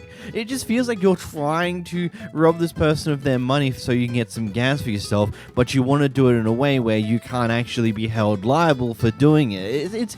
It just is so absurd to me, the audacity of doing it in this way. It's insane. However, Kevin gets very upset because the customer service is, quote, not quick enough, and he decides to invoke his warm-up plus card membership shenanigans. Carly said he's going to text you. Can you help me back here? Just gonna do a return. Just take a minute. Just take a minute. That's all it'll take. I've been waiting a long time. Walmart Plus. Thank you. Simple return. This is what adults act like nowadays. Should be back here helping us. Walmart Plus. Right? There you go. I'm just sitting here agitated because you guys are here. Come on. It's not busy. I'm sitting here waiting. There's all these people out here. Please, help us. Just trying to help you guys be better. That's not how you help someone be better. Alright. What's wrong with it? Nothing. It's a long one. Haven't even opened. Somebody back to the front. That's all. 3767 will be after. Is that what the receipt said? That's the receipt? Yeah. And it puts that? Yeah. Okay, thank you very much. Appreciate it. Have the day you deserve, sir. Hope people treat you the way you treat others. Man, it's always fun watching the classic Karen or Kevin, just the typical entitlements, like, oh, you're not going fast enough for me, so I'm now going to whinge and bitch because that's going to make everything so much faster, when in reality it just slows everyone down and wastes more of your time than what you've already wasted for this person who's, quote, too slow. It just seems very dumb and not really well thought out, but I suppose that's just how it goes. This guy gets kicked out of Walmart for an absurd reason that you'll never see coming. You recording me? What? Have a nice day. You can leave. I'm taking your cart. Did you steal my cart earlier too? No, I didn't. Why are you taking my cart? Because you're taking product and hiding it throughout the store. Leave my store. I was trying to buy Christmas lights. No, you're leaving now. Have a nice day. Why do I have to leave? I'm asking you to. Why? Failure to leave, I'm going to... Who are you? Taking my cart. Taking your cart. Why? So no explanation. Some random guy, no badge, just taking my cart. I'm Nick with security. Now walking towards me in a threatening manner. Please leave my store. What are you gonna do? Put your hands on me? No, I'm not gonna touch you. I'm calling PD to have you escorted off the property. Now I'm being threatened. What are you accusing me of right now? I'm PD right now. Okay. What are you accusing me of? Sir, you are taking sausage and hiding it throughout my store. I'm hiding sausages. I have you on video. You have me on video hiding sausages. Yes. So, acting in a suspicious manner. Acting in a suspicious and now you're manner. Me, which you're not allowed to record on property. Oh, so have a nice okay. day. Yep, sounds great. Beaver Creek Walmart, y'all. I don't know which part of this is more unbelievable. The fact that he made such a wild accusation, or the fact that you've got enough sausages in your car that accusation might actually be true. Like, it's just like, how many sausages do you need in your cart, my guy, that of that variety? And yeah, that is an absurd accusation to make, but it's entirely possible, because why would someone make such an absurd accusation without having any finical of proof at all? What? What do you guys think? Comments down below. Next, we have a fun clip where there seems to be some road rage going on.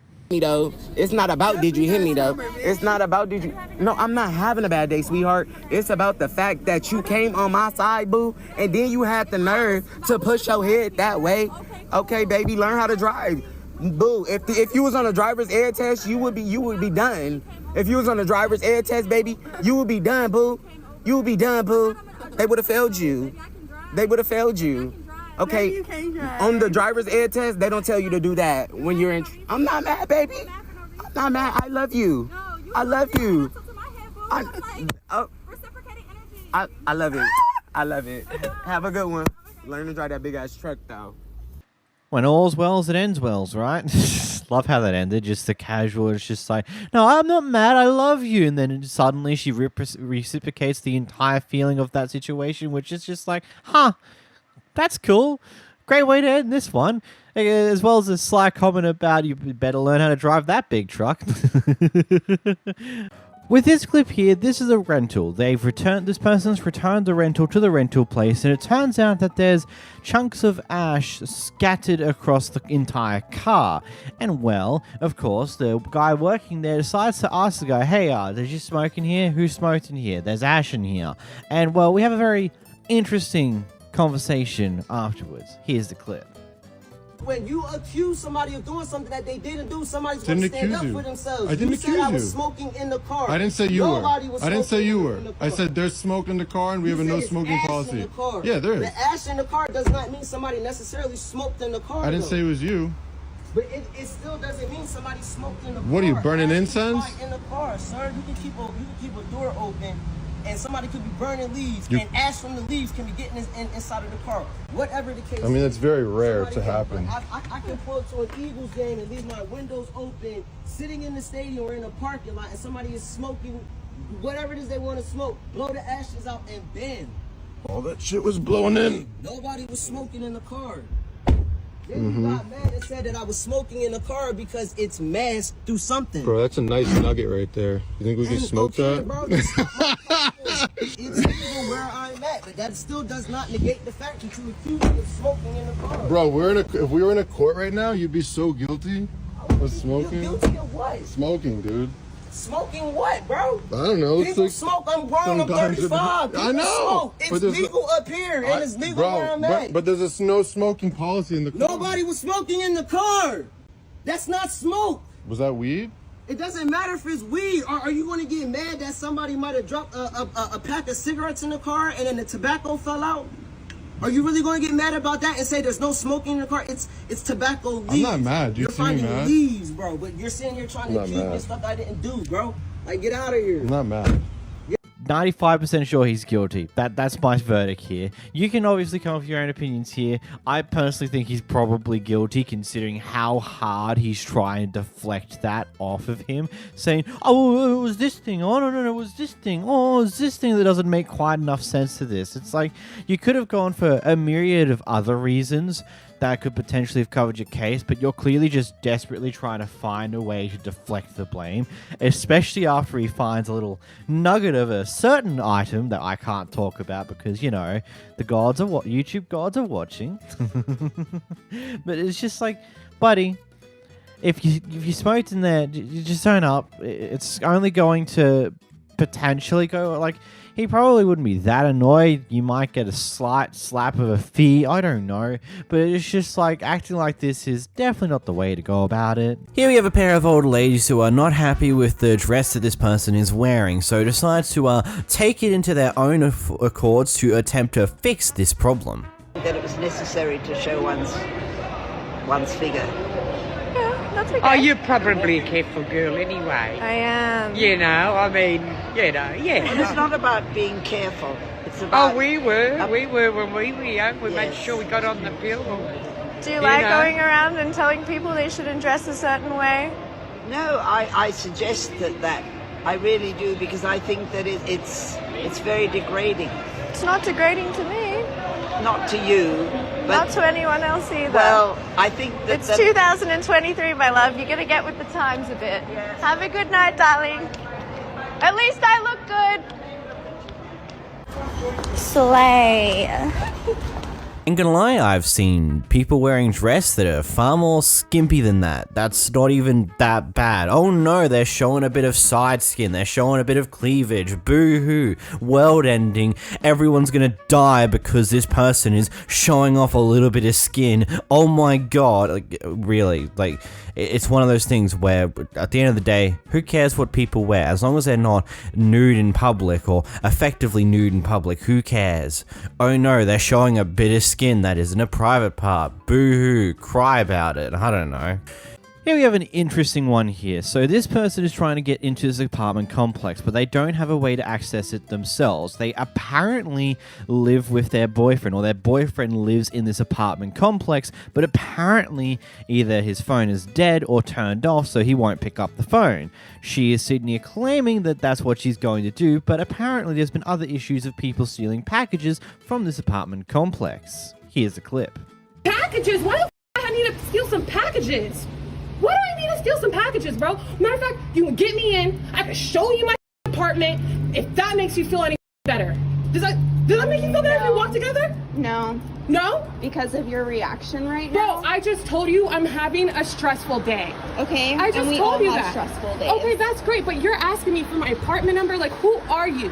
I know you're human. Somebody who lives here. I live here too, babe. But you just said that you don't, and your boyfriend lives here. My boyfriend lives here. His phone is off. Why can't you understand? I can literally walk to you with my apartment, and I can show you where I live. Literally, I'm about to have a mental breakdown. I'm just trying to get in. I'm trying to use the bathroom. Look, I live here. I'm not lying.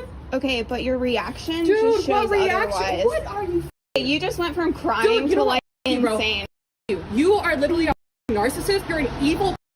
I know you're recording me right now. You're a weirdo for that. No, I'm not protecting myself. Protecting yourself? And I'm going to send it to the apartment manager, and I'm going to let him know your attitude. Go ahead. You're a weirdo. That's fine. That's what you are. You're a weirdo. Okay.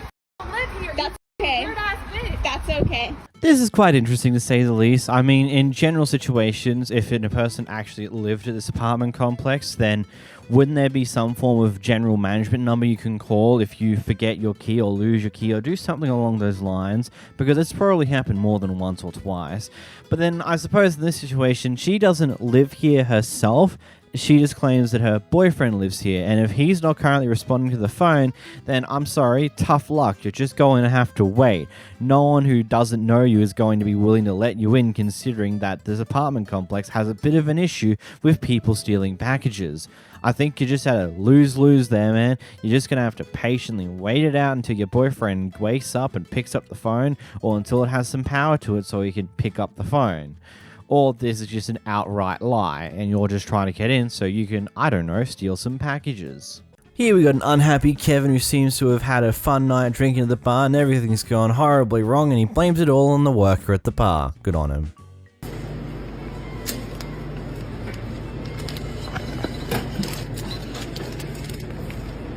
I have the right to do this. I'm posting you. Thank God. You got it. Keep I am. posting, man. I am. Oh, I'm posting this. Shit, really? Good. Yeah, and I have the right to do this. You should be fired. You should be in a drunk tank. You should be careful driving home as well. There you go. Wow. I don't care. I'm not stopping until he leaves. This is my right. I'm within my right. He's threatening me. I'm within my right. Yeah. And if he continues, I'll call the police because I guarantee you can't drive home. Well, thank God. Thank God. Thank God. Thank God.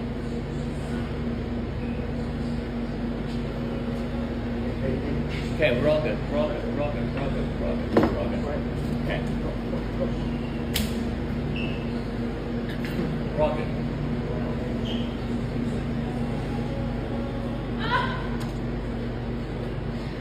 Sorry, sir.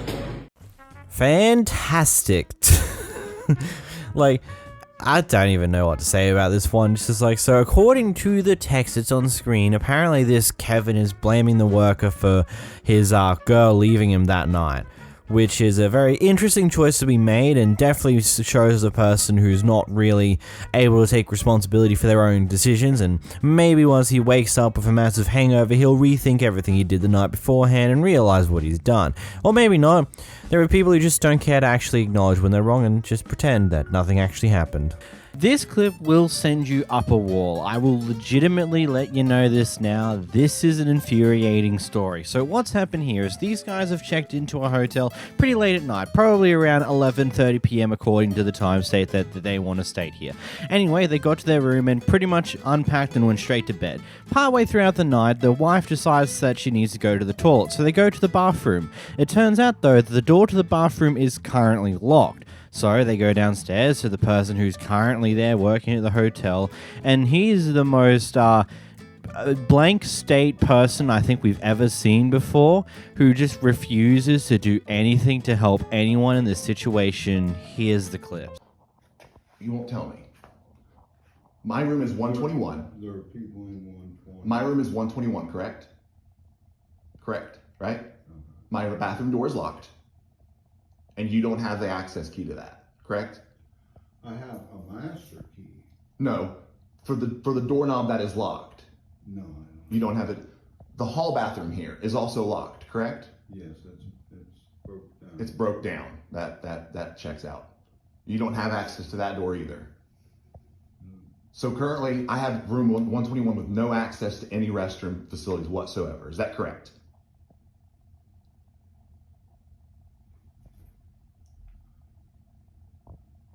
Is that correct?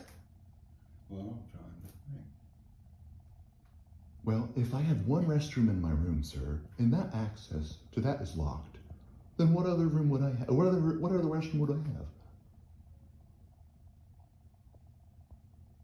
So you won't give me another room. I'll just call the police. You won't call the owner. That's what I'm saying. So it's the other way around. They can't use the restroom, and all they want is either a room or somehow to get into the restroom. That's all they want. So my husband, he was an ex-police officer, and he just had a knee surgery. So he's a contractor also. They have little like pinhole. He was just explaining to him. I don't have. They have little pinholes. Yeah, that, but you know, I don't think he's. I asked him to even look in the office, and he said, I don't know what's back there, and he just refused to look. Okay.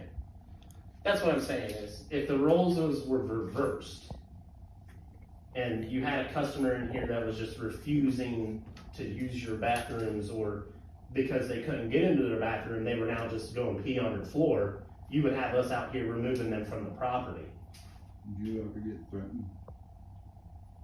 If you don't want them, if he threatened you and you want them removed, we can ask them to leave. That's what I'm saying. And I'm not saying that they're, but I'm saying I would be. He threatened me several times. Okay. Do you want them removed from the property? Well, after we figure out what's going on here, maybe not. What's going on here is, again, I can't force you to do nothing. I cannot. Okay. I understand that. I get that. I know what I know, and there's things I don't know. Okay. This is things I don't know. Okay. I don't know how to door. I'm sorry. Like how to open a door? Or just give us another room? You don't know how to do that? Because this is where that conversation started, and just the confusion and act like you just. You're where the conversation started. Okay. Yeah. Okay. Yeah. You tried my one. My point is. So let's do 2 to 1.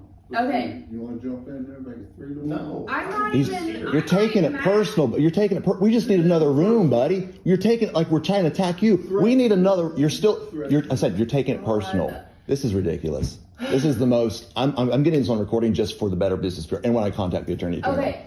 When we came in here, you gave us a key for the room that we are currently in. So you obviously possess the capability to do so. I am asking that you use the same capability. Hello, I'm talking. I hear you. Okay, well, I'm asking that you give me just another room so that I can use the bathroom. And you, won't do it. And you won't call the owner. Can I call the owner? Like, actually, I don't even want to stay here anymore, but like, I have got to go to the bathroom. Like, I just had a baby 7 months ago. I just had a procedure at my work. I work at the hospital. I need to go to the bathroom. And if I have to return to the hospital again because I was unable to use the bathroom, it is going to be not very pretty because I'm not paying for the procedure and I'm going to be really mad. This is going to turn into a lawsuit really quick if you just don't give us another room. And that's all we're asking is for another room. I'll even go to the goddamn second floor if we have to. Is there even a second floor? No, there's a second floor. There's 56 rooms here. There's a second floor. I got a room I can give them. If that's what you want to do, if that solves the problem, that solves the problem. I can't force you to do anything. That solves their problem. That leaves me with a locked door. Okay. It left them with a locked door too. I didn't lock it. Oh my God. But apparently, they're saying they didn't either. When they walked in the room, it was already locked. That's what the problem. They've been there for 5 hours. Again, he said he came in at 1 a.m. and went directly to bed.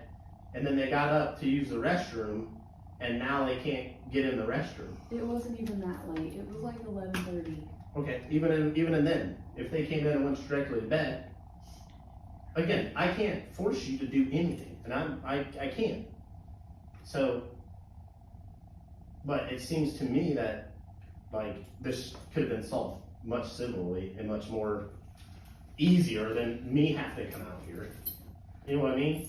Like with me being threatened, that helps to solve it. No, it doesn't. That's what I'm saying. It doesn't. That's all I heard for 20 straight minutes. Because you won't give us a room. You still don't have a right to threaten me. Sir, I apologize for threatening you. No, it's too late. Oh my God, are we really arguing over somebody's feelings right now? Yep. Okay, well, I need a hotel, so I don't know what hotels are in the vicinity. We're gonna have to go to the Speedway for you to use the bathroom. So we're gonna have to wake my 7-month-old son up and pack everything up so she can go use the potty.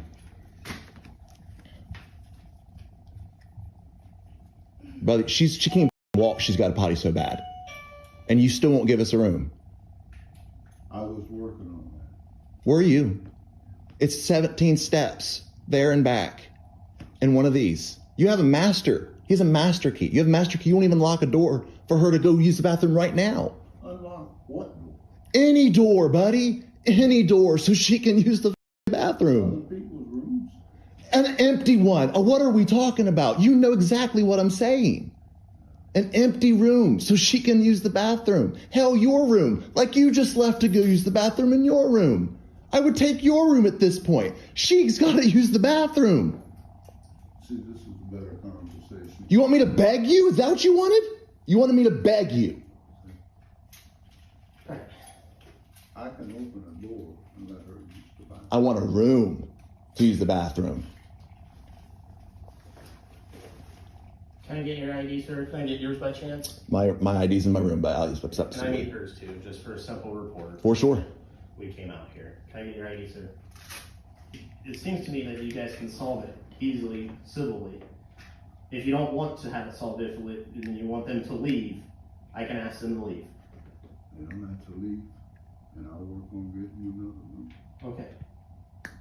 All right.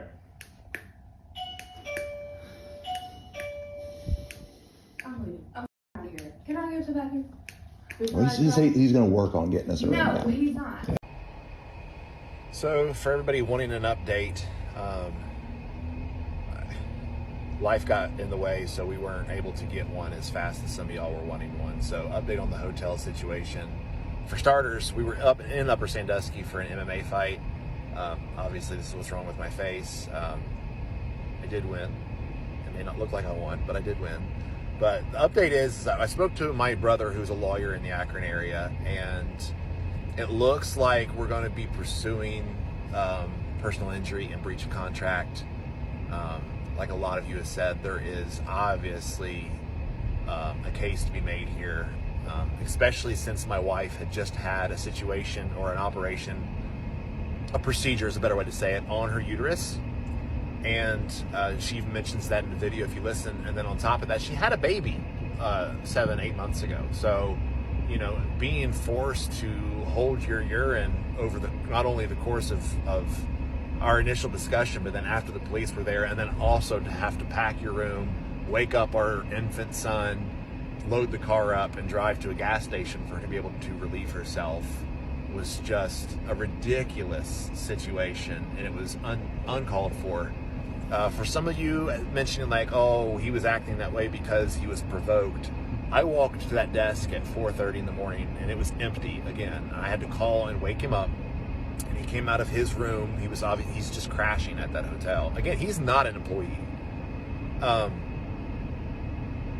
And I started that conversation off very civilly. It's like, hey man, do you have one of those door pokers that opens the door, you know?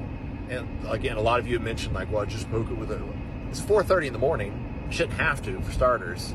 And I didn't have really anything in the room that I could have used for that purpose, other than like breaking one of their clothes hangers and making my own. But I didn't really feel like MacGyvering something at 4:30 in the morning when I could just go to the desk at any normal hotel, and if they didn't have that, they could call maintenance or they could call the owner and be able to figure this situation out. So the longer that he looked at me and he just, what is it that you want from me? I'm like, I want a bathroom. Like, why are you not understanding what I'm asking?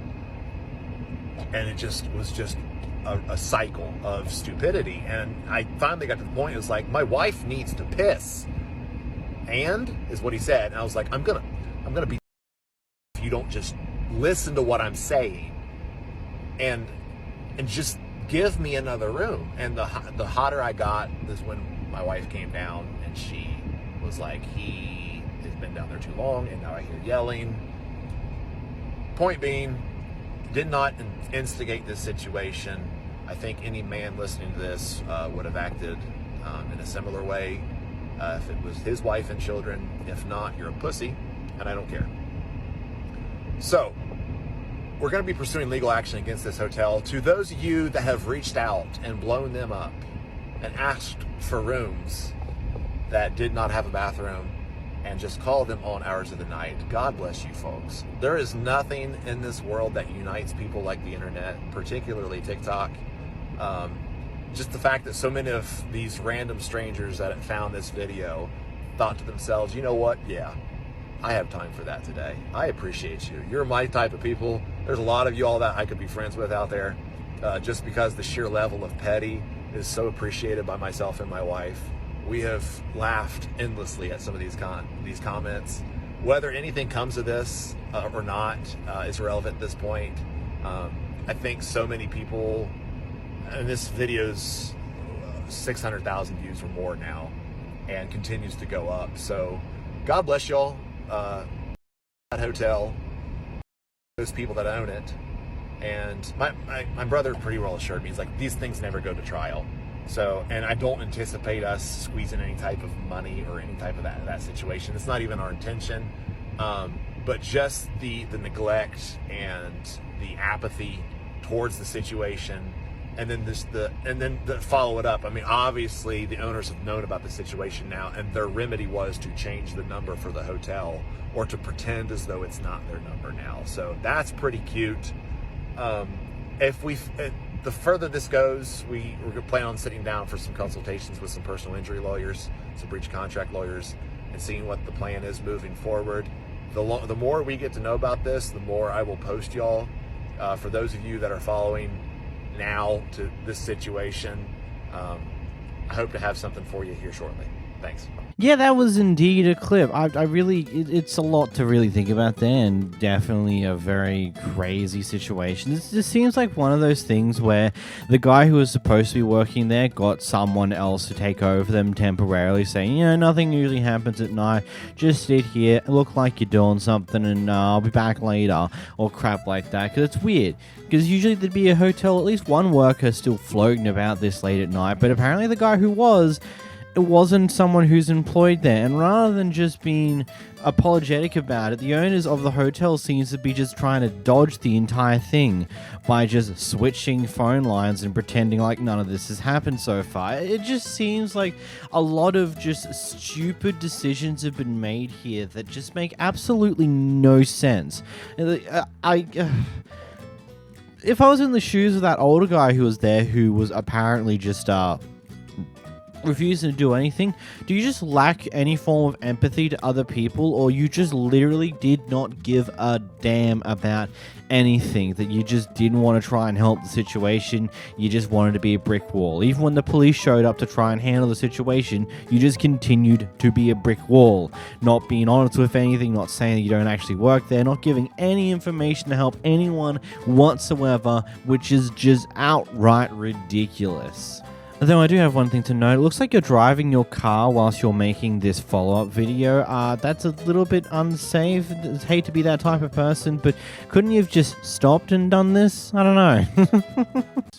This Karen here believes that this restaurant server is being a bit racist towards how he's setting up the seats, trying to racially segregate people inside of this restaurant because half the restaurant has got empty tables and seats, and one person was sat there while everyone else is being sat in the other section.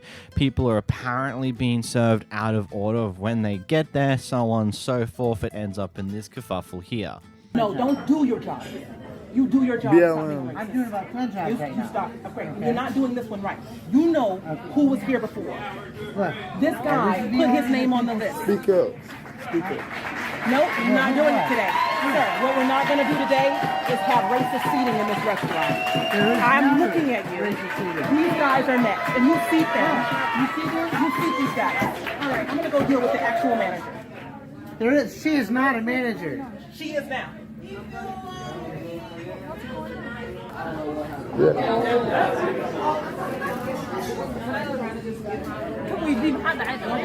saw what he was doing, and I was like, we're not doing it today. And my friend already knew, so I told him, just go on about your day. I gotta go over here and handle this dude, because what we're not gonna do is play game with people's time, because it's the stuff that life is made. It's all we have. Yes, ma'am. Okay, so you're gonna get these guys sat. When I in good time. No, not in good time. We're gonna see them. Yeah, really. Okay. Really. Okay, you know what? And you know what else? We're gonna send this video to your corporate office. Yes, we are. Because what you've done this evening, I've stood there and watched you. And I waited almost 2 hours to be sat. And I watched you take care of these tables, and give them service like no one else was in this restaurant. Now, I know we're in Minneapolis, and I understand what Minneapolis is. But what we're not going to do is play games with people's time. And that's what you're doing. And nobody stood up to you. And no one has stood up to you tonight. Now, my food is on the way out of the kitchen. I'm seated, but I see what you're doing, and it needs to stop. And you make these people stand in this area like sardines while all these tables sit open. It makes no sense. You're a man without a plan tonight. I don't have enough staff to seat the whole restaurant. You seat them and you give them a number, and they will wait. But they don't have to stand in here by this cold door, right? You're not this makes no sense. With 3 servers on, and you see how many people are in there. I do, and they were willing to wait, and that's why they stood over here and waited.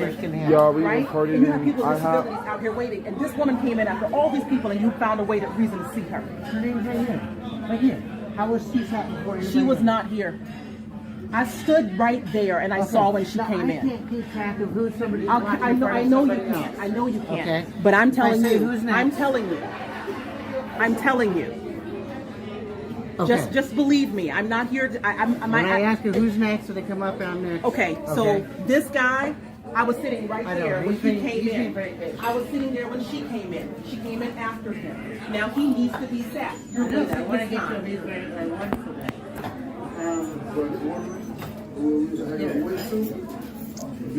And where is Garrett on this list? How is he all the way down here? You're saying that only one person came in after you?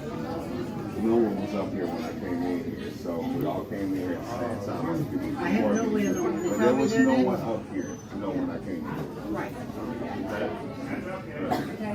So when no one is up here, there's no race involved in this. Well, I certainly don't. Because I've been watching. And I have thoughts. And you would know how many different thoughts. I have thoughts. I have a lot of thoughts about how you perform here tonight. I do. And I wasn't going to bother you. But I'm a logistics person, and I manage a lot of people. And what you've done has been very inefficient and highly ineffective. And inexcusable. Okay. You see the whole restaurant would be mass chaos. You know what? It was mass chaos now because you did it because of how you did it. You don't have enough staff. Give these people. Oh yeah, let me get it. Don't tell me how to do my job. You don't know what you're doing. So there's a few things when it comes to this one. First off, probably the most interesting thing to keep in mind here is that it's by the most restaurants, depending on the day, won't have all the tables open and available because, you know, they don't have the servers who actually cover all those tables. So what looks to be happening here is they're only having one half of the actual restaurant's tables and chairs open because they've only got 3 servers, and it makes it easier to organize things there, and everyone else just has to wait until one of those tables are freed up and they can do something there. Furthermore to that, they also it seems like based upon how the list is formed and how this person who apparently only just turned up was immediately able to go in, it seems like there's a very high chance this is one of those things where it's like, hey, you walk up to the front, you let them know you're here, you put down your name and number, and then you just wait outside, maybe in your car or somewhere else, or maybe this is in like a shopping center, this restaurant is, so they're just going out to do other things, waiting for like the timer to go off, like the time frame of like 30 minutes until the table's ready or something along those lines. And so they've come back and gone in, and these other people are like, what? You weren't here, you didn't get here first, why are you going in first? Because they simply just got their name in a lot earlier and they just went out for a bit. And that is a thing that some restaurants do follow by. So I don't believe this is all intentionally racist, and honestly the entire how she carries on a little bit seems to be a bit more of I'm trying to be the victim to get food quicker type deal. But hey, I don't know. Let me know in the comments. What do you think on this one? This guy has an interesting way of letting know that their fellow employee has stuffed up. I told you that. Well, I don't like how you're messing up. If she gave you a 10, then you don't put in 5. That's what you did, right? So who talk to me, I'm understand you. Well, I'm here, I'm understand you. Don't do anything. Yeah, well, you know, I'm call you. I don't like that. You know, the thing is, we tell you things, it goes in here, and it goes out the other ear. That's why you I don't like that. Well, I don't. Okay. I'm telling you that. Yeah. Well, we don't like what you're doing either. So, Thank you. It's even. Thank you. Thank you. Look, I get it, they made a mistake, but I feel like there's this one very important rule when it comes to retail work. You should never go off at your employees when you're surrounded by other customers.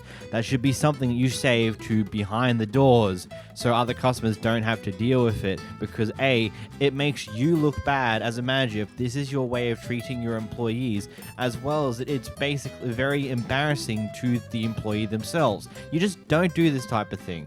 Deal with the thing very calmly, and then if you need to discipline them, don't do it when there's a customer around. Jeez. Here we watch from a car behind the car involved in the action here as a person decides to try and get a refund for food that they've recently just gotten, and the server is trying to get the food back off of them, and they said they'll give the refund back after they give the food back over, and well, here's what happens next.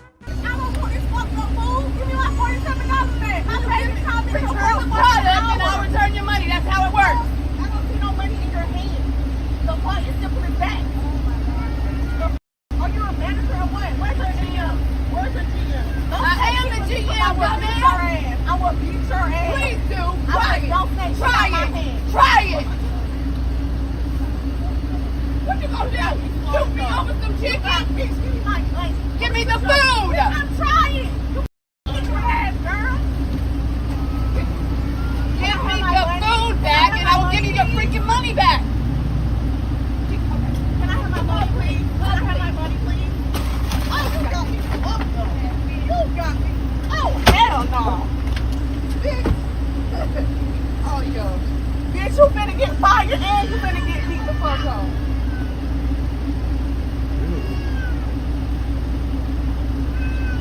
Look, ma'am, Karen, can I call you Karen? Is that okay? Actually, I don't care what you think, because at the end of the day, you're just a Karen. But, you know, there's one very interesting thing in the world. You can't have your cake and eat it too. You can't still get the food and then also get a refund for the food when you're still there at the drive-thru. Now, a thing that can occur is if you go home with your food and then find out that something's wrong with it and you call up and let them know about that, then you might get yourself a coupon or a voucher to get the same item the next time you go there for a cheaper price or even free. But that's still not a refund. They're just giving you a coupon to buy the food again for free or for cheaper. But you can't just have your food and then also get your money back for said food. That ain't how that works. She's telling you that ain't how that works. And she'll give you your refund back once you hand over the food. And now, I don't know if it was the brightest idea of the service member to try and rip the bag out of her hands, because that has now caused it to go everywhere. But at the same time, I'm not going to judge her for it, because clearly the Karen here was being a complete and utter asshole, attempting to get their refund whilst also keeping their food, and failed miserably at doing that. This clip is an interesting one.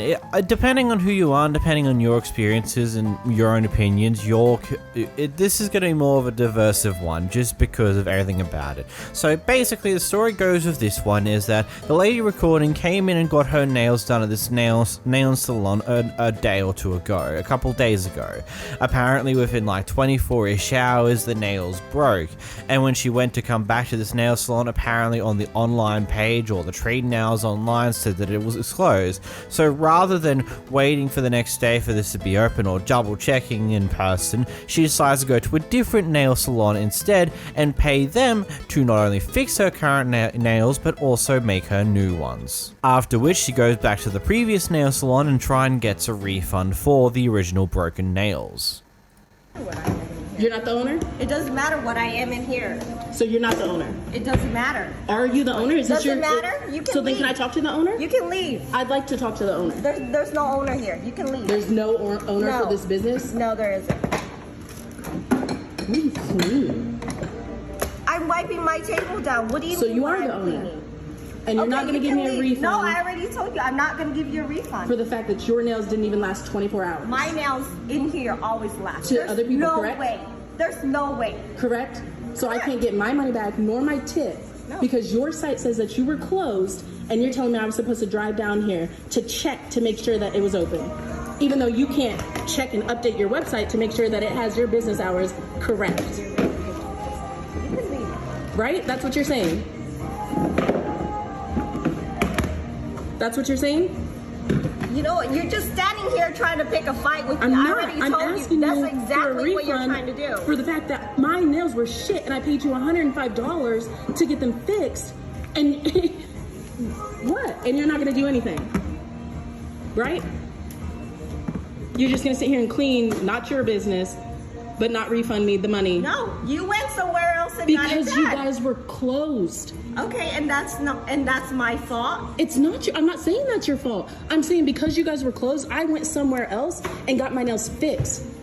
And so because of that, you can't refund me my money when you weren't the one that fixed it. Okay, so if I go over here, eat food, and then my stomach hurts that night, we're gonna refund you. You guys close, I come back the next day. We say, refund you. You're not gonna do We that. do that for everybody. We're gonna refund No, you you're or we're not. gonna remake the food. We're not gonna sit there and tell you like, I'm sorry that you I'm got gonna be sick. like, oh, here yesterday my stomach hurt. We do that for people all the time. That's see, customer that's not service. It's not your policy, so you don't have customer service. That's not my policy. You have no My customer policy, service. So I get it. If you broke it now, you came back. Okay, so I then would've take all fixed these it. off. Take all these off and redo it. I would have redone. Take all these but off you and went redo somewhere it. else. Okay, but you your went policy, somewhere else. You got the service done somewhere that's else. fine. And that lady was like, if anything happens, you come back and I'll take care of you. Thank you. And that's what I told her. Thank you. So since you're not going to refund me, take all these off and redo it. Take all these off and I don't care. What'd you say? Your policy. I don't fix your other policy is people's what? work. But your You shit. could have came here. Up, You so there's could have nothing. came here. I Nothing could you're have gonna do, right? No, there's Nothing. nothing I can do because you already went somewhere else. So you're gonna do nothing. Don't record me. I can do whatever I want. Please do. Please do. Yeah, this is an interesting one. Now, there's a few things that I think I will probably lead off with here. If this lady has photos of the broken nails from a few days ago, I can show the timestamps on the date, so like on the metadata that's in her phone, just so like, yep, this was a photo took a few days ago, here's the nails. Then at that point, it just becomes one of those things, okay, yep, they did break, I'm not exactly, I would appreciate it if you came back here first, rather than going towards a different store, but that's a whatever moment. That's okay. Here's a refund, yada yada yada, or here's a coupon or a thing for come and get your nails done for free next time, something along those lines. But from what we can tell of this argument, that was most likely not the case. What was the case here was that she came in there asking for a refund, but not really showing that her nails were broken, because she's had them replaced now, and I'm gonna guess she probably didn't take any photos to prove that they were broken at a time, and now she wants her refund, which I can understand why the owner of this store isn't exactly too willing to do that, because, well, it's just like, you've already gone to another store to apparently fix these nails, or do these nails. You can't show me that they were broken in the first place. How am I supposed to believe you, especially considering you've come in here all aggressive? And I don't know, this one's just interesting to say the least. There's like two sides to this story depending on how you believe it. I genuinely think it would have been smarter if the lady who apparently had the broken nails took a photo of the broken nails in the first place so she could at least prove that they were broken. Because otherwise it's just a she shed, he shed type situation here, where she's claiming they break, but unfortunately she hasn't got any sufficient evidence to prove that they were broken. So for the owner's knowledge, she might be just attempting to get a refund on a false premise. It's, I don't know. I guess, what do you guys think? Let me know in the comments down below. Here we have a woman getting in a fight with the manager of their local Popeyes because they found a nail inside their food, and not a human nail or something that's fallen off of a human nail. No. An actual nail. You know those things that you use in furniture, in wood? Those nails. Yeah, apparently she found one in her food. When people questioned her in the comments of this TikTok, she replied to one of them showing a photo of a bent nail in some cheese that she apparently found at the bottom of a mac and cheese, but at the same time she also disabled the comment section of that post. So I don't know, I'll leave it up to you if you believe that part or not, but here's the clip. Can I have your corporate number? Ma'am, please don't come here no anymore. I said please. You said what? Don't come here no anymore. I can't come here because I found a nail in my food and I'm asking. We have this number, just call them and tell them. So online website, they have the coverage, just call them in. But why are you telling me don't come here no more? Because I'm asking for a corporate number? You don't know corporate numbers? No, I don't. I don't know. Go website. I don't know, I'll be honest. Just go see the door, maybe you have it. Just call them and tell them what happened and see what they do for you. I'll try to make you happy. I'll try to give you money back. Why are you screaming at me? I'm not talking to you. When you come in here, tell them. The manager said don't come here. Oh, you're being recorded. Yes, I got you. Yes. You're going to be on TikTok. Yes, you're going to be TikTok famous. Thank you. So, make me famous. Yeah, I am. We're going to make each other famous. Don't come in here no anymore, please. Don't tell me don't tell me don't come in here because I'm asking for your corporate number. I don't care. Where's the corporate's number? I say go from that door, please. Where's the corporate number? Because you tried to take our advantage. You said, oh, give my money back. You steal money that way. No, I didn't steal anything. Our job, because we work hard. That's fine. I work hard too. We have 5-star, my beautiful, okay? That's good. Remember, I just told you that y'all's attitudes was good. I'm not trying to steal anything from you. I sat there and told you, and I'm glad. And then you gotta see you. What do you do? That's what I need y'all to do because there was a nail in my food. And then what I can do, I try to help you. I try to No, that's fine. So I understand. So what I'm asking is for your corporate's number. I'm not asking anything. If you didn't put the nail in my food, then why are you being so offended? I put nail for your food. I didn't say you. Y'all understand me, right? No, I'm not telling you put a nail in my food. I'm telling you there was a nail in my food. Then I'm asking you for corporate's number. This doesn't have anything to do with you. If this is your store, that's fine. If you own the store, then that's your issue. That's fine. That's fine. So what I'm asking for, I'll try to make you happy. And then what can I do on corporate for you? I'm asking for corporate. And then what are you gonna do for you? What are you gonna do for you? And I'm asking for corporate's information so I can talk to them. Tell your wife she's not allowed to come in here, please. And I have your picture. So any manager you don't. I'm not gonna come here no more. Why would I come here and y'all have nails in your food?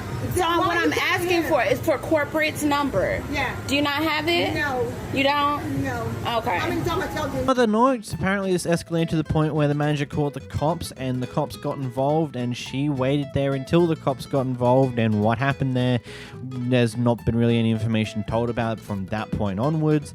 I don't know, this seems a bit wacky. And also, I just want to point out to note, do people forget that you can literally Google for corporate numbers of most places? The likelihood of the staff having that information on hand is very, very low, and are probably going to do the same thing that you can do in your own time, and that is make a Google search for the corporate number, because they definitely don't know it off by heart, and they probably don't have easy access to that information anywhere near them. It'd just simply be whip out their phone, Google it, and be done with it. I don't know why people can't do it themselves.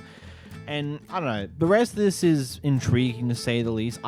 It seems odd that a bent nail would be in your food. It's suspicious to say the least, because it leads me to question on how in the world could that even happen in the first place. Like, it doesn't make sense for that to happen in the first place. Surely that would have been picked up or noticed by someone else when doing stuff with the food. I don't know. I'm not going to really accuse something here, we're just going to move on from it. First one here is we have a person trying to kick a door down, making the people doing the graveyard shift suffer a little. No, Olivia, move back. Stop. No, he's holding the door. It's fine. Dude, that's damage to property. You should go. Go. Can you go get the phone? Can you go get the phone? Yes. You're touching property. There was a large.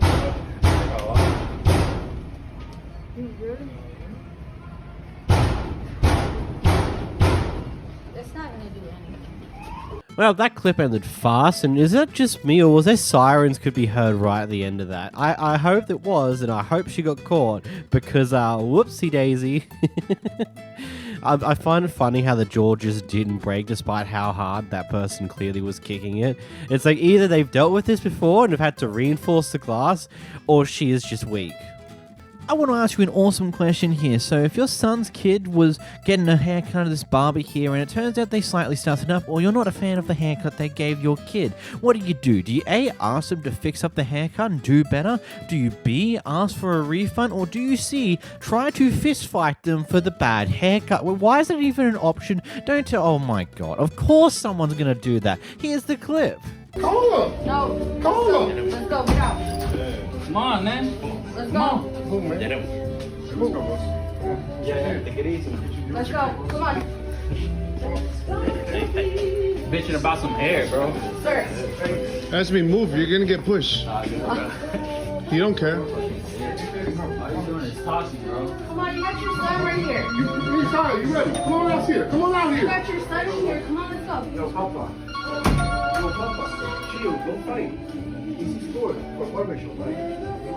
Don't. Come down. I know you get mad, but come down. Come on. Come on, Papa. Come on. Sit it.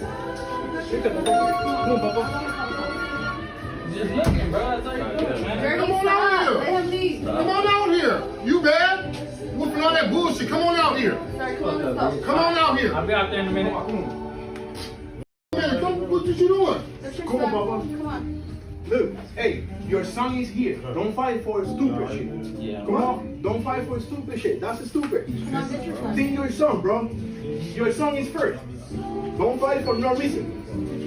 You hear me?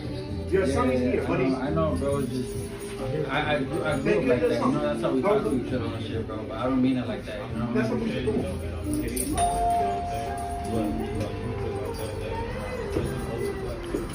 Nah, get out. Get Come out. on. Aggravate move as me. Come on out here.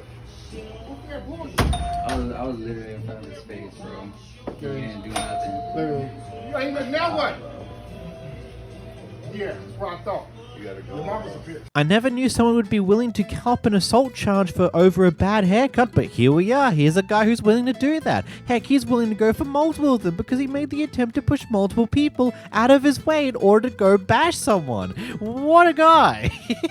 All of this over a bad haircut. That's the way you react to these type of things, right? Here we have a guy who thought he'd have a bit of fun trolling a Karen. If I did, if you have a problem, You broke the law. lady, You broke the I law. didn't break the You law. went down a You private dock. Oh my God, I broke the law. I took a wrong turn. Please, someone arrest me. I took a wrong turn and I went down a dock. Oh my God. Oh my God. What the is going on? I went down the wrong dock. Oh, please. Please help me. Oh, God, I'm so sorry. I'm so sorry. I must seek penance. Oh, please, I hope Christ will forgive me. Oh. I bet that Karen is regretting literally every decision that led her to this point in time in her life. Messing with this guy who just goes, okay, cool, you want to be like that? I can be like that too, but 10 times worse and make you look stupid. Oh man, I love these type of people. In the next clip, we got a Karen going through all 7 stages of grief. I'm so excited to meet my first real life Karen. Right here. Yeah. Right here. What's going on? This is Chelsea. Okay. Chelsea Handler. I get to, is she joking or is this serious? No, I'm serious. I'm serious as a fucking heart attack, Oh, you rotten bastard. what's going on? I'm serious as a heart attack! Yeah. Serious about what? How long did it take? What are you talking about? How long did it take? How long did what take? How long did it take to get the shellac in your food? What does that mean? How about your bartenders? What- Are they all women? I have no idea. I don't work here. Who named it? Not me. What happened to the restaurant before it was here? Obviously, they didn't make it. They didn't make it? It seems that way. If Are they're you not going to here. Noah's? I'm sorry? You going to Noah's today? What is Noah's? Noah's in Stonington? I don't live around here. You don't even know Noah's. I live in Situate. I just can't do this anymore. It's too much fun. Right here. You got Hey, any, you two. any more? Ah, Am I there it part is. of your channel, All right, awesome. Did you get to Chelsea? Who's Chelsea? Chelsea Handler. What about her? I don't know. She's a fucking rich bitch that's really loony that loves to speak her mind. Looks like you're missing just the rich part, huh? Are you Greek? Am I what? Are you Greek? Am I Greek? Yeah. No, I don't have enough hair to be Greek. Oh, you're gonna record me now? All right. That's smelling really good. There you go. Fucking make sure she's a chef. How about that? Never did that. All right, hey, it's Not in a million years have I ever done that! Oh man, every time I think you're done, you just step it up a Not in a bit. million years All have right. I ever put shellac in someone's food. You All right. got that, you Woo! You're gonna have a I heart don't attack. believe it. I Yeah. don't even believe what I'm I hope you do enough cardio. No, I don't. You want to see my tummy too? No, it's clearly. I was told I look like shit at the beach. Well, it makes Or sense. I would look like shit at the beach. All right. All right, I gotta get back to work. Hey, this has been great. I was super excited for What are this. you making? Thank you so much. This is so funny. I just love the guy's energy in this clip. He's just like, oh my god, I get to record a Karen. Look at me go. Mom and dad, look at me now. It's so funny. But the lady here is just... I don't even know what's even happening here. It just looks like she's going through multiple stages of different feelings and all that, and then ultimately ends at a point. I don't get it. She goes from just being like, oh yeah, I'm serious, I'm having fun with this, to just screaming her head off for some reason or other. In this next clip, we got a bunch of people who are upset that they're a bunch of kids playing basketball with a basketball hoop on the grass. On the street, too. Sir, this is not your property. It's not your property. It's not your property. This is not your property. It's not your property. It's not your property, sir. You are? Yes, this is my art. What is it? It's theirs. It's not your property, sir. Leave it alone. This is not your property. We have. Leaving. Listen to your wife. That's your wife, man. Listen to your wife. We're kids. You know that, right? You are wife of his. That's how you. Yeah, and his wife. Are you excited? I'm his husband. We're gay together. We're gay together. Yeah. At least we have a happy marriage, you know? You know what? You know what? You know what? I want him to fuck me. Yeah. Yeah, fuck me. Yeah, fuck me. He's home. Say no more. This is my home. The street is my home. I own this. Who am I? My name is Jacob, you know? My name is Jacob. That's none of your business, ma'am. Oh no.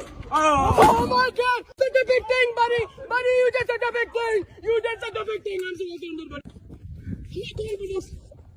You want to go police?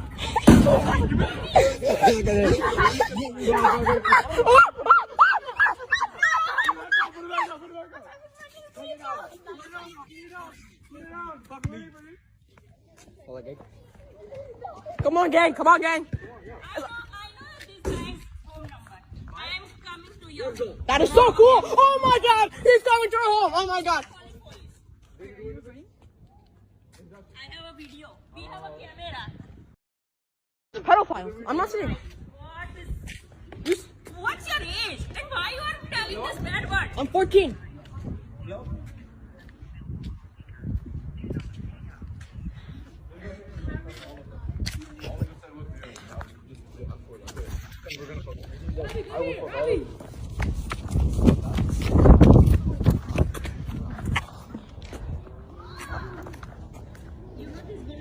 work in a no field, it is gonna come in your criminal record and it is gonna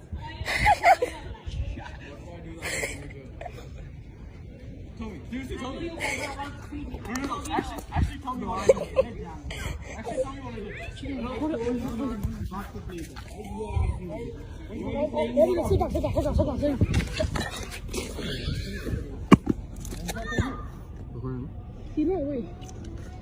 What's wrong? I don't know. Call the police. You want us to go home or do you want to stay? They're gonna get arrested. We're staying. I thought we all grew to understand by now that arguing with kids about something that really doesn't mean too much in the grand scheme of things is really, really dumb and is a massive waste of time because they're just going to make you to look like a massive fool, especially in this situation here. The guy attempting to push over the basketball hoop failed a few times in a row and it's just like, that just made you look like an idiot, you dumb fuck. Like, come on. It's like one of those things. Oh no, they got a basketball hoop on the grass near the footpath. End of world. They're playing basketball in the street. End of world. Someone's gonna die for it. I don't fucking know. I don't see why this is too massive a problem. Like, good God. Here you have a Karen who seemingly illegally parks behind someone else's car, and when they come out and say, hey, can you move your car so I can go get my son from school, they just ignore her and walk away. This is my car and I need to leave. Please don't do it, okay? It's rude. You don't have the right to recording me. You're not going to do anything. Please don't block my car. I need to get my son. It's rude. You can park right here. I'm going to send this. I'm going to send this to the apartment manager. Please move your car. I need to get my son. Ma'am, please move your car. I need to get my son. Please move your car. I need to get my son. Please move your car. I need to get my son. Please move your car. I need to get my son. Please move your car. I need to get my son. Oh my God.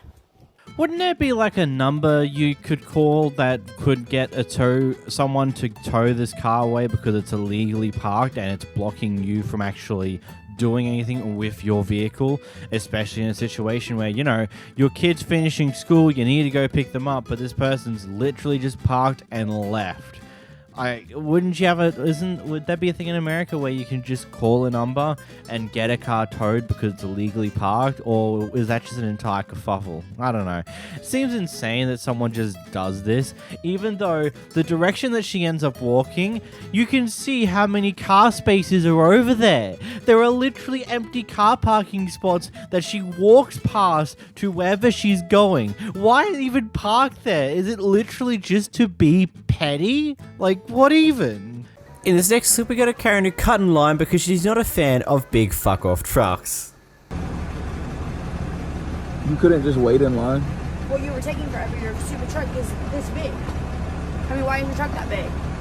But you cut me in line. It doesn't matter. I would have been up here first, but your truck is right here. It should be illegal. It should be illegal to have a truck this big. What for what? You know what? You know what? I may just call. I get a grande iced caramel macchiato placed in a venti cup with extra ice.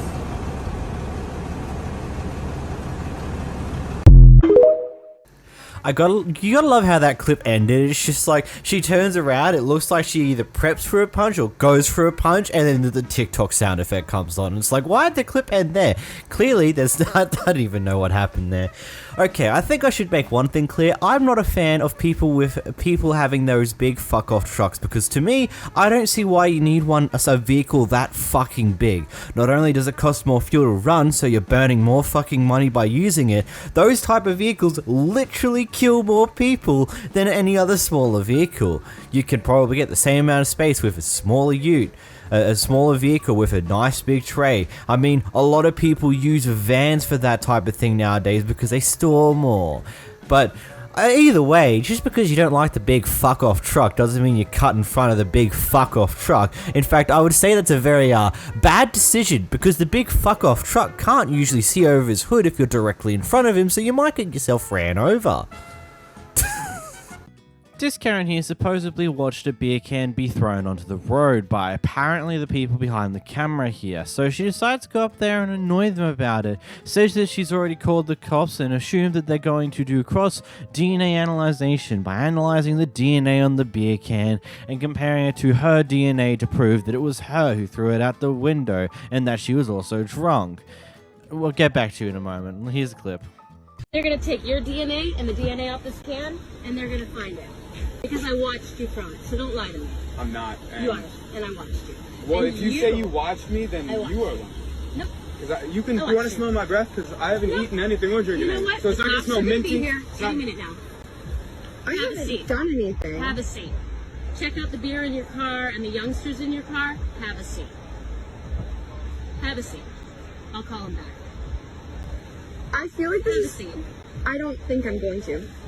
Because I don't care what you think, because you're driving drunk. I'm not driving drunk. Okay. Sweet pea, I promise you right now. Don't tell me that. Don't need to pull me over. There's no reason for you to be doing this right now. There is. This? That is not mine. Threw out of your car. Wasn't not me. Yep, whatever. Tell me the truth. I am. Yep, who threw it? I don't know. I wasn't watching. I was paying attention to the road like I'm supposed to, like a driver. Okay, well, the police will be here any second. So. The police can be here, but they can also make sure that they can also breathalyze me, which they're going to probably do. I would be glad to take a breathalyzer. Good. No, you don't. You absolutely don't. And the police will be here. They have your license plate. They have your license plate. They will find you. Congrats. But I will make sure they know. Let's just go home. Someone's been watching a little bit too much CIA. Like, genuinely, one of the weirdest things I've ever seen is just like, oh yeah, they're gonna come in, they're gonna swab the DNA off this can here, and they're gonna compare it to your DNA and prove that it was you. No, they won't. They will just like say, okay, cool, throw it out. Like, unless you got video proof, they're not going to care enough to go through that effort to cross DNA analyze shenanigans on a can just to prove who threw it out, because that ultimately doesn't really do much for a charge. Like, a bit stupid to say the least. Here we have the aftermath of a crash of sorts. I got all that already, baby. Leave me alone. I got all that. I didn't do nothing, You hit my car. I didn't hit your car. You hit my car. No, I did don't not. Play with me. I'm telling you, don't play with me. No, I didn't hit anything, yo. You can do all that.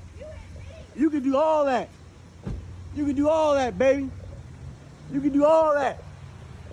All that. You can do all that. Police already got you. All that.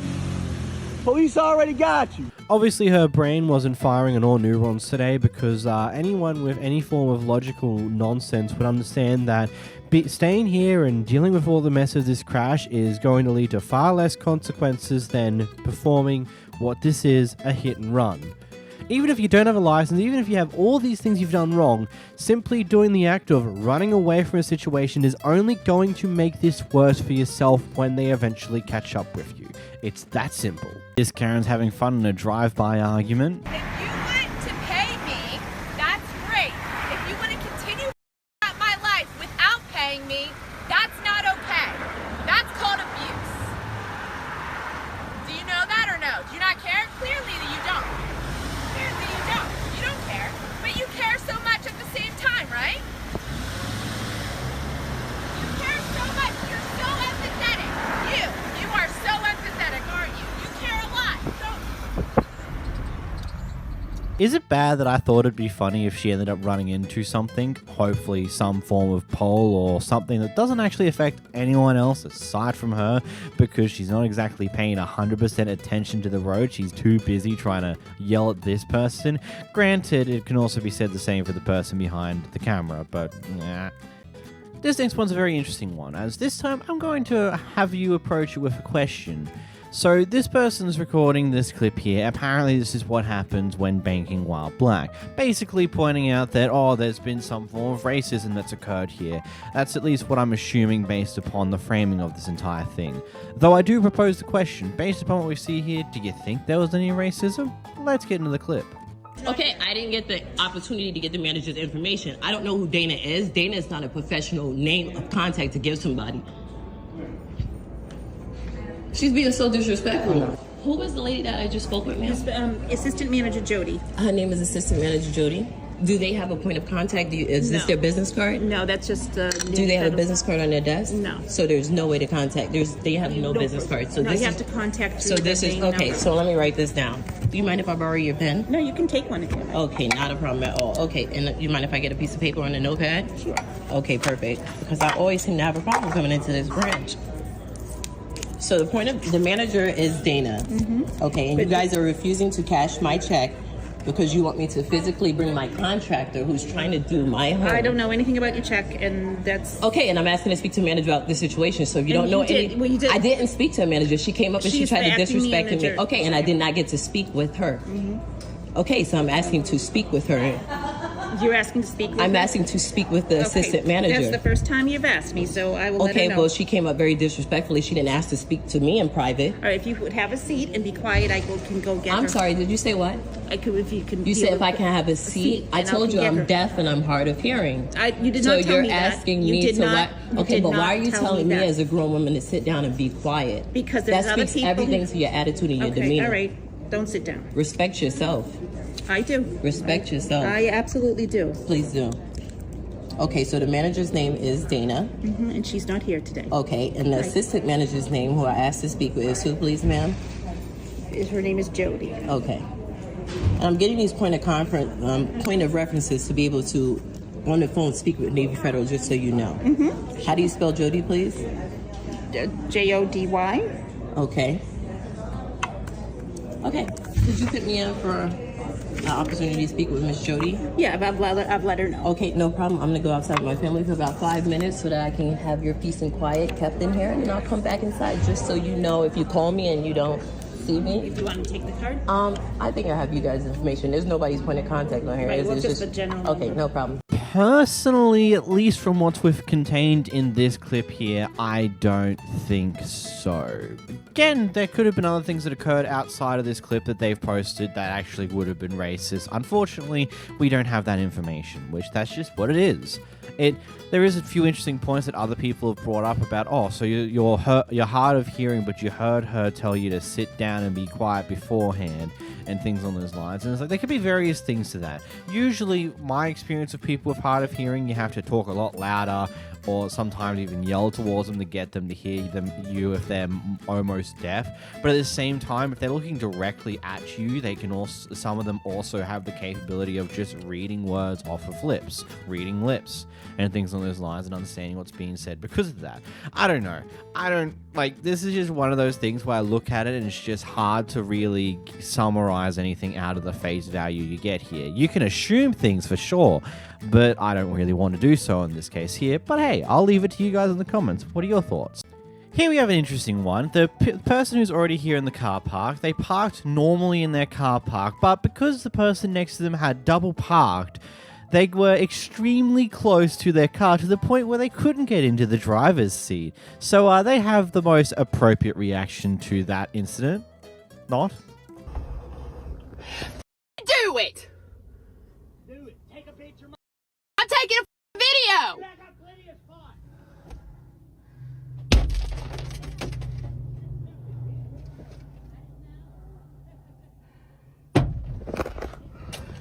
Out of the way.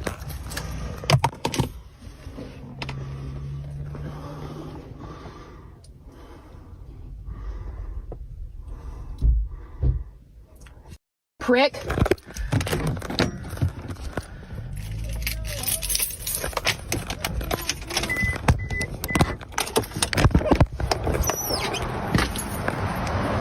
Go, you goddamn piece of shit! You kicking at? I'm pregnant, what the you gonna do? Knock your fuck off, bitch. Get the out of here. You. Do something. Do you.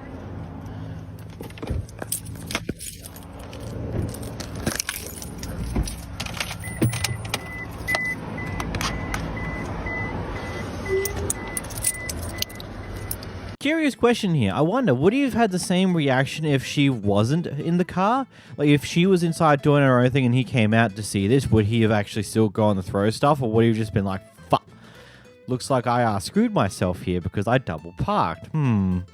I feel like that, for me, seeing some people's reactions, sometimes some people react far more because the person who caused them the supposed due harm is actually there, so they'll give an appropriate reaction to them. And I say appropriate reaction. It's not really, but you get what I mean. And it seems bright-eyed to throw your drink at a person's car when the entire problem you're currently having is almost entirely your fault. No, not almost. It is entirely your fault for double parking. If you didn't double park, you wouldn't be having this problem in the first place. And good job. We have inflation right now, buddy. You probably threw away like $4 or $5 of a drink right there. Also, camera person, you didn't do yourself any favors by going to kick his car. Not the brightest move. So we got a Karen who's way too impatient to get out of the bus.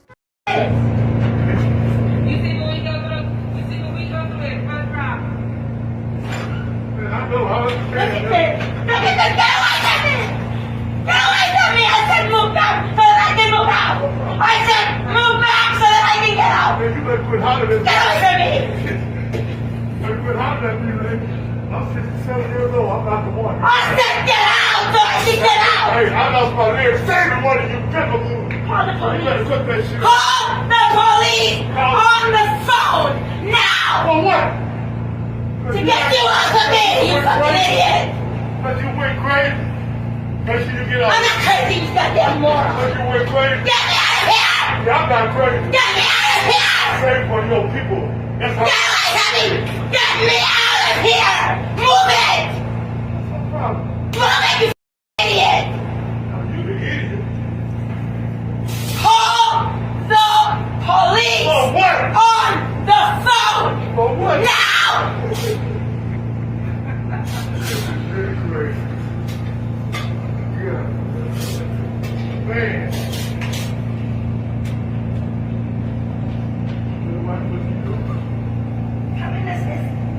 Come and assist me. I'm under attack and she won't call the police. I have asked repeatedly to call the police and she won't call the police. No, we're gonna get you. No, not on your phone. Not on your phone. Because all I can do is call your gangster now. I'm gonna call him too. We're gonna get you. So now I wonder how this initially started. Did this Karen make it clear to the bus driver that she intends to get out on this stop? Was it a she wants to get out after this guy started getting in? Like, how did we even get to this point in the first place?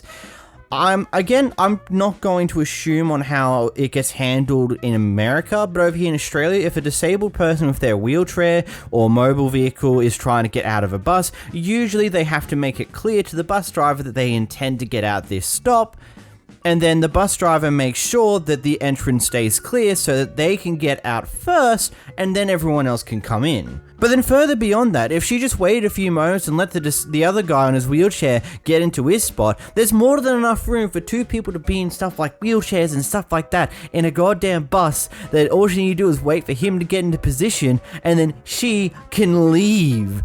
But instead she goes on this tirade over this and says she's being attacked. I don't want to assume things here, but that's so weird. How did we even get here?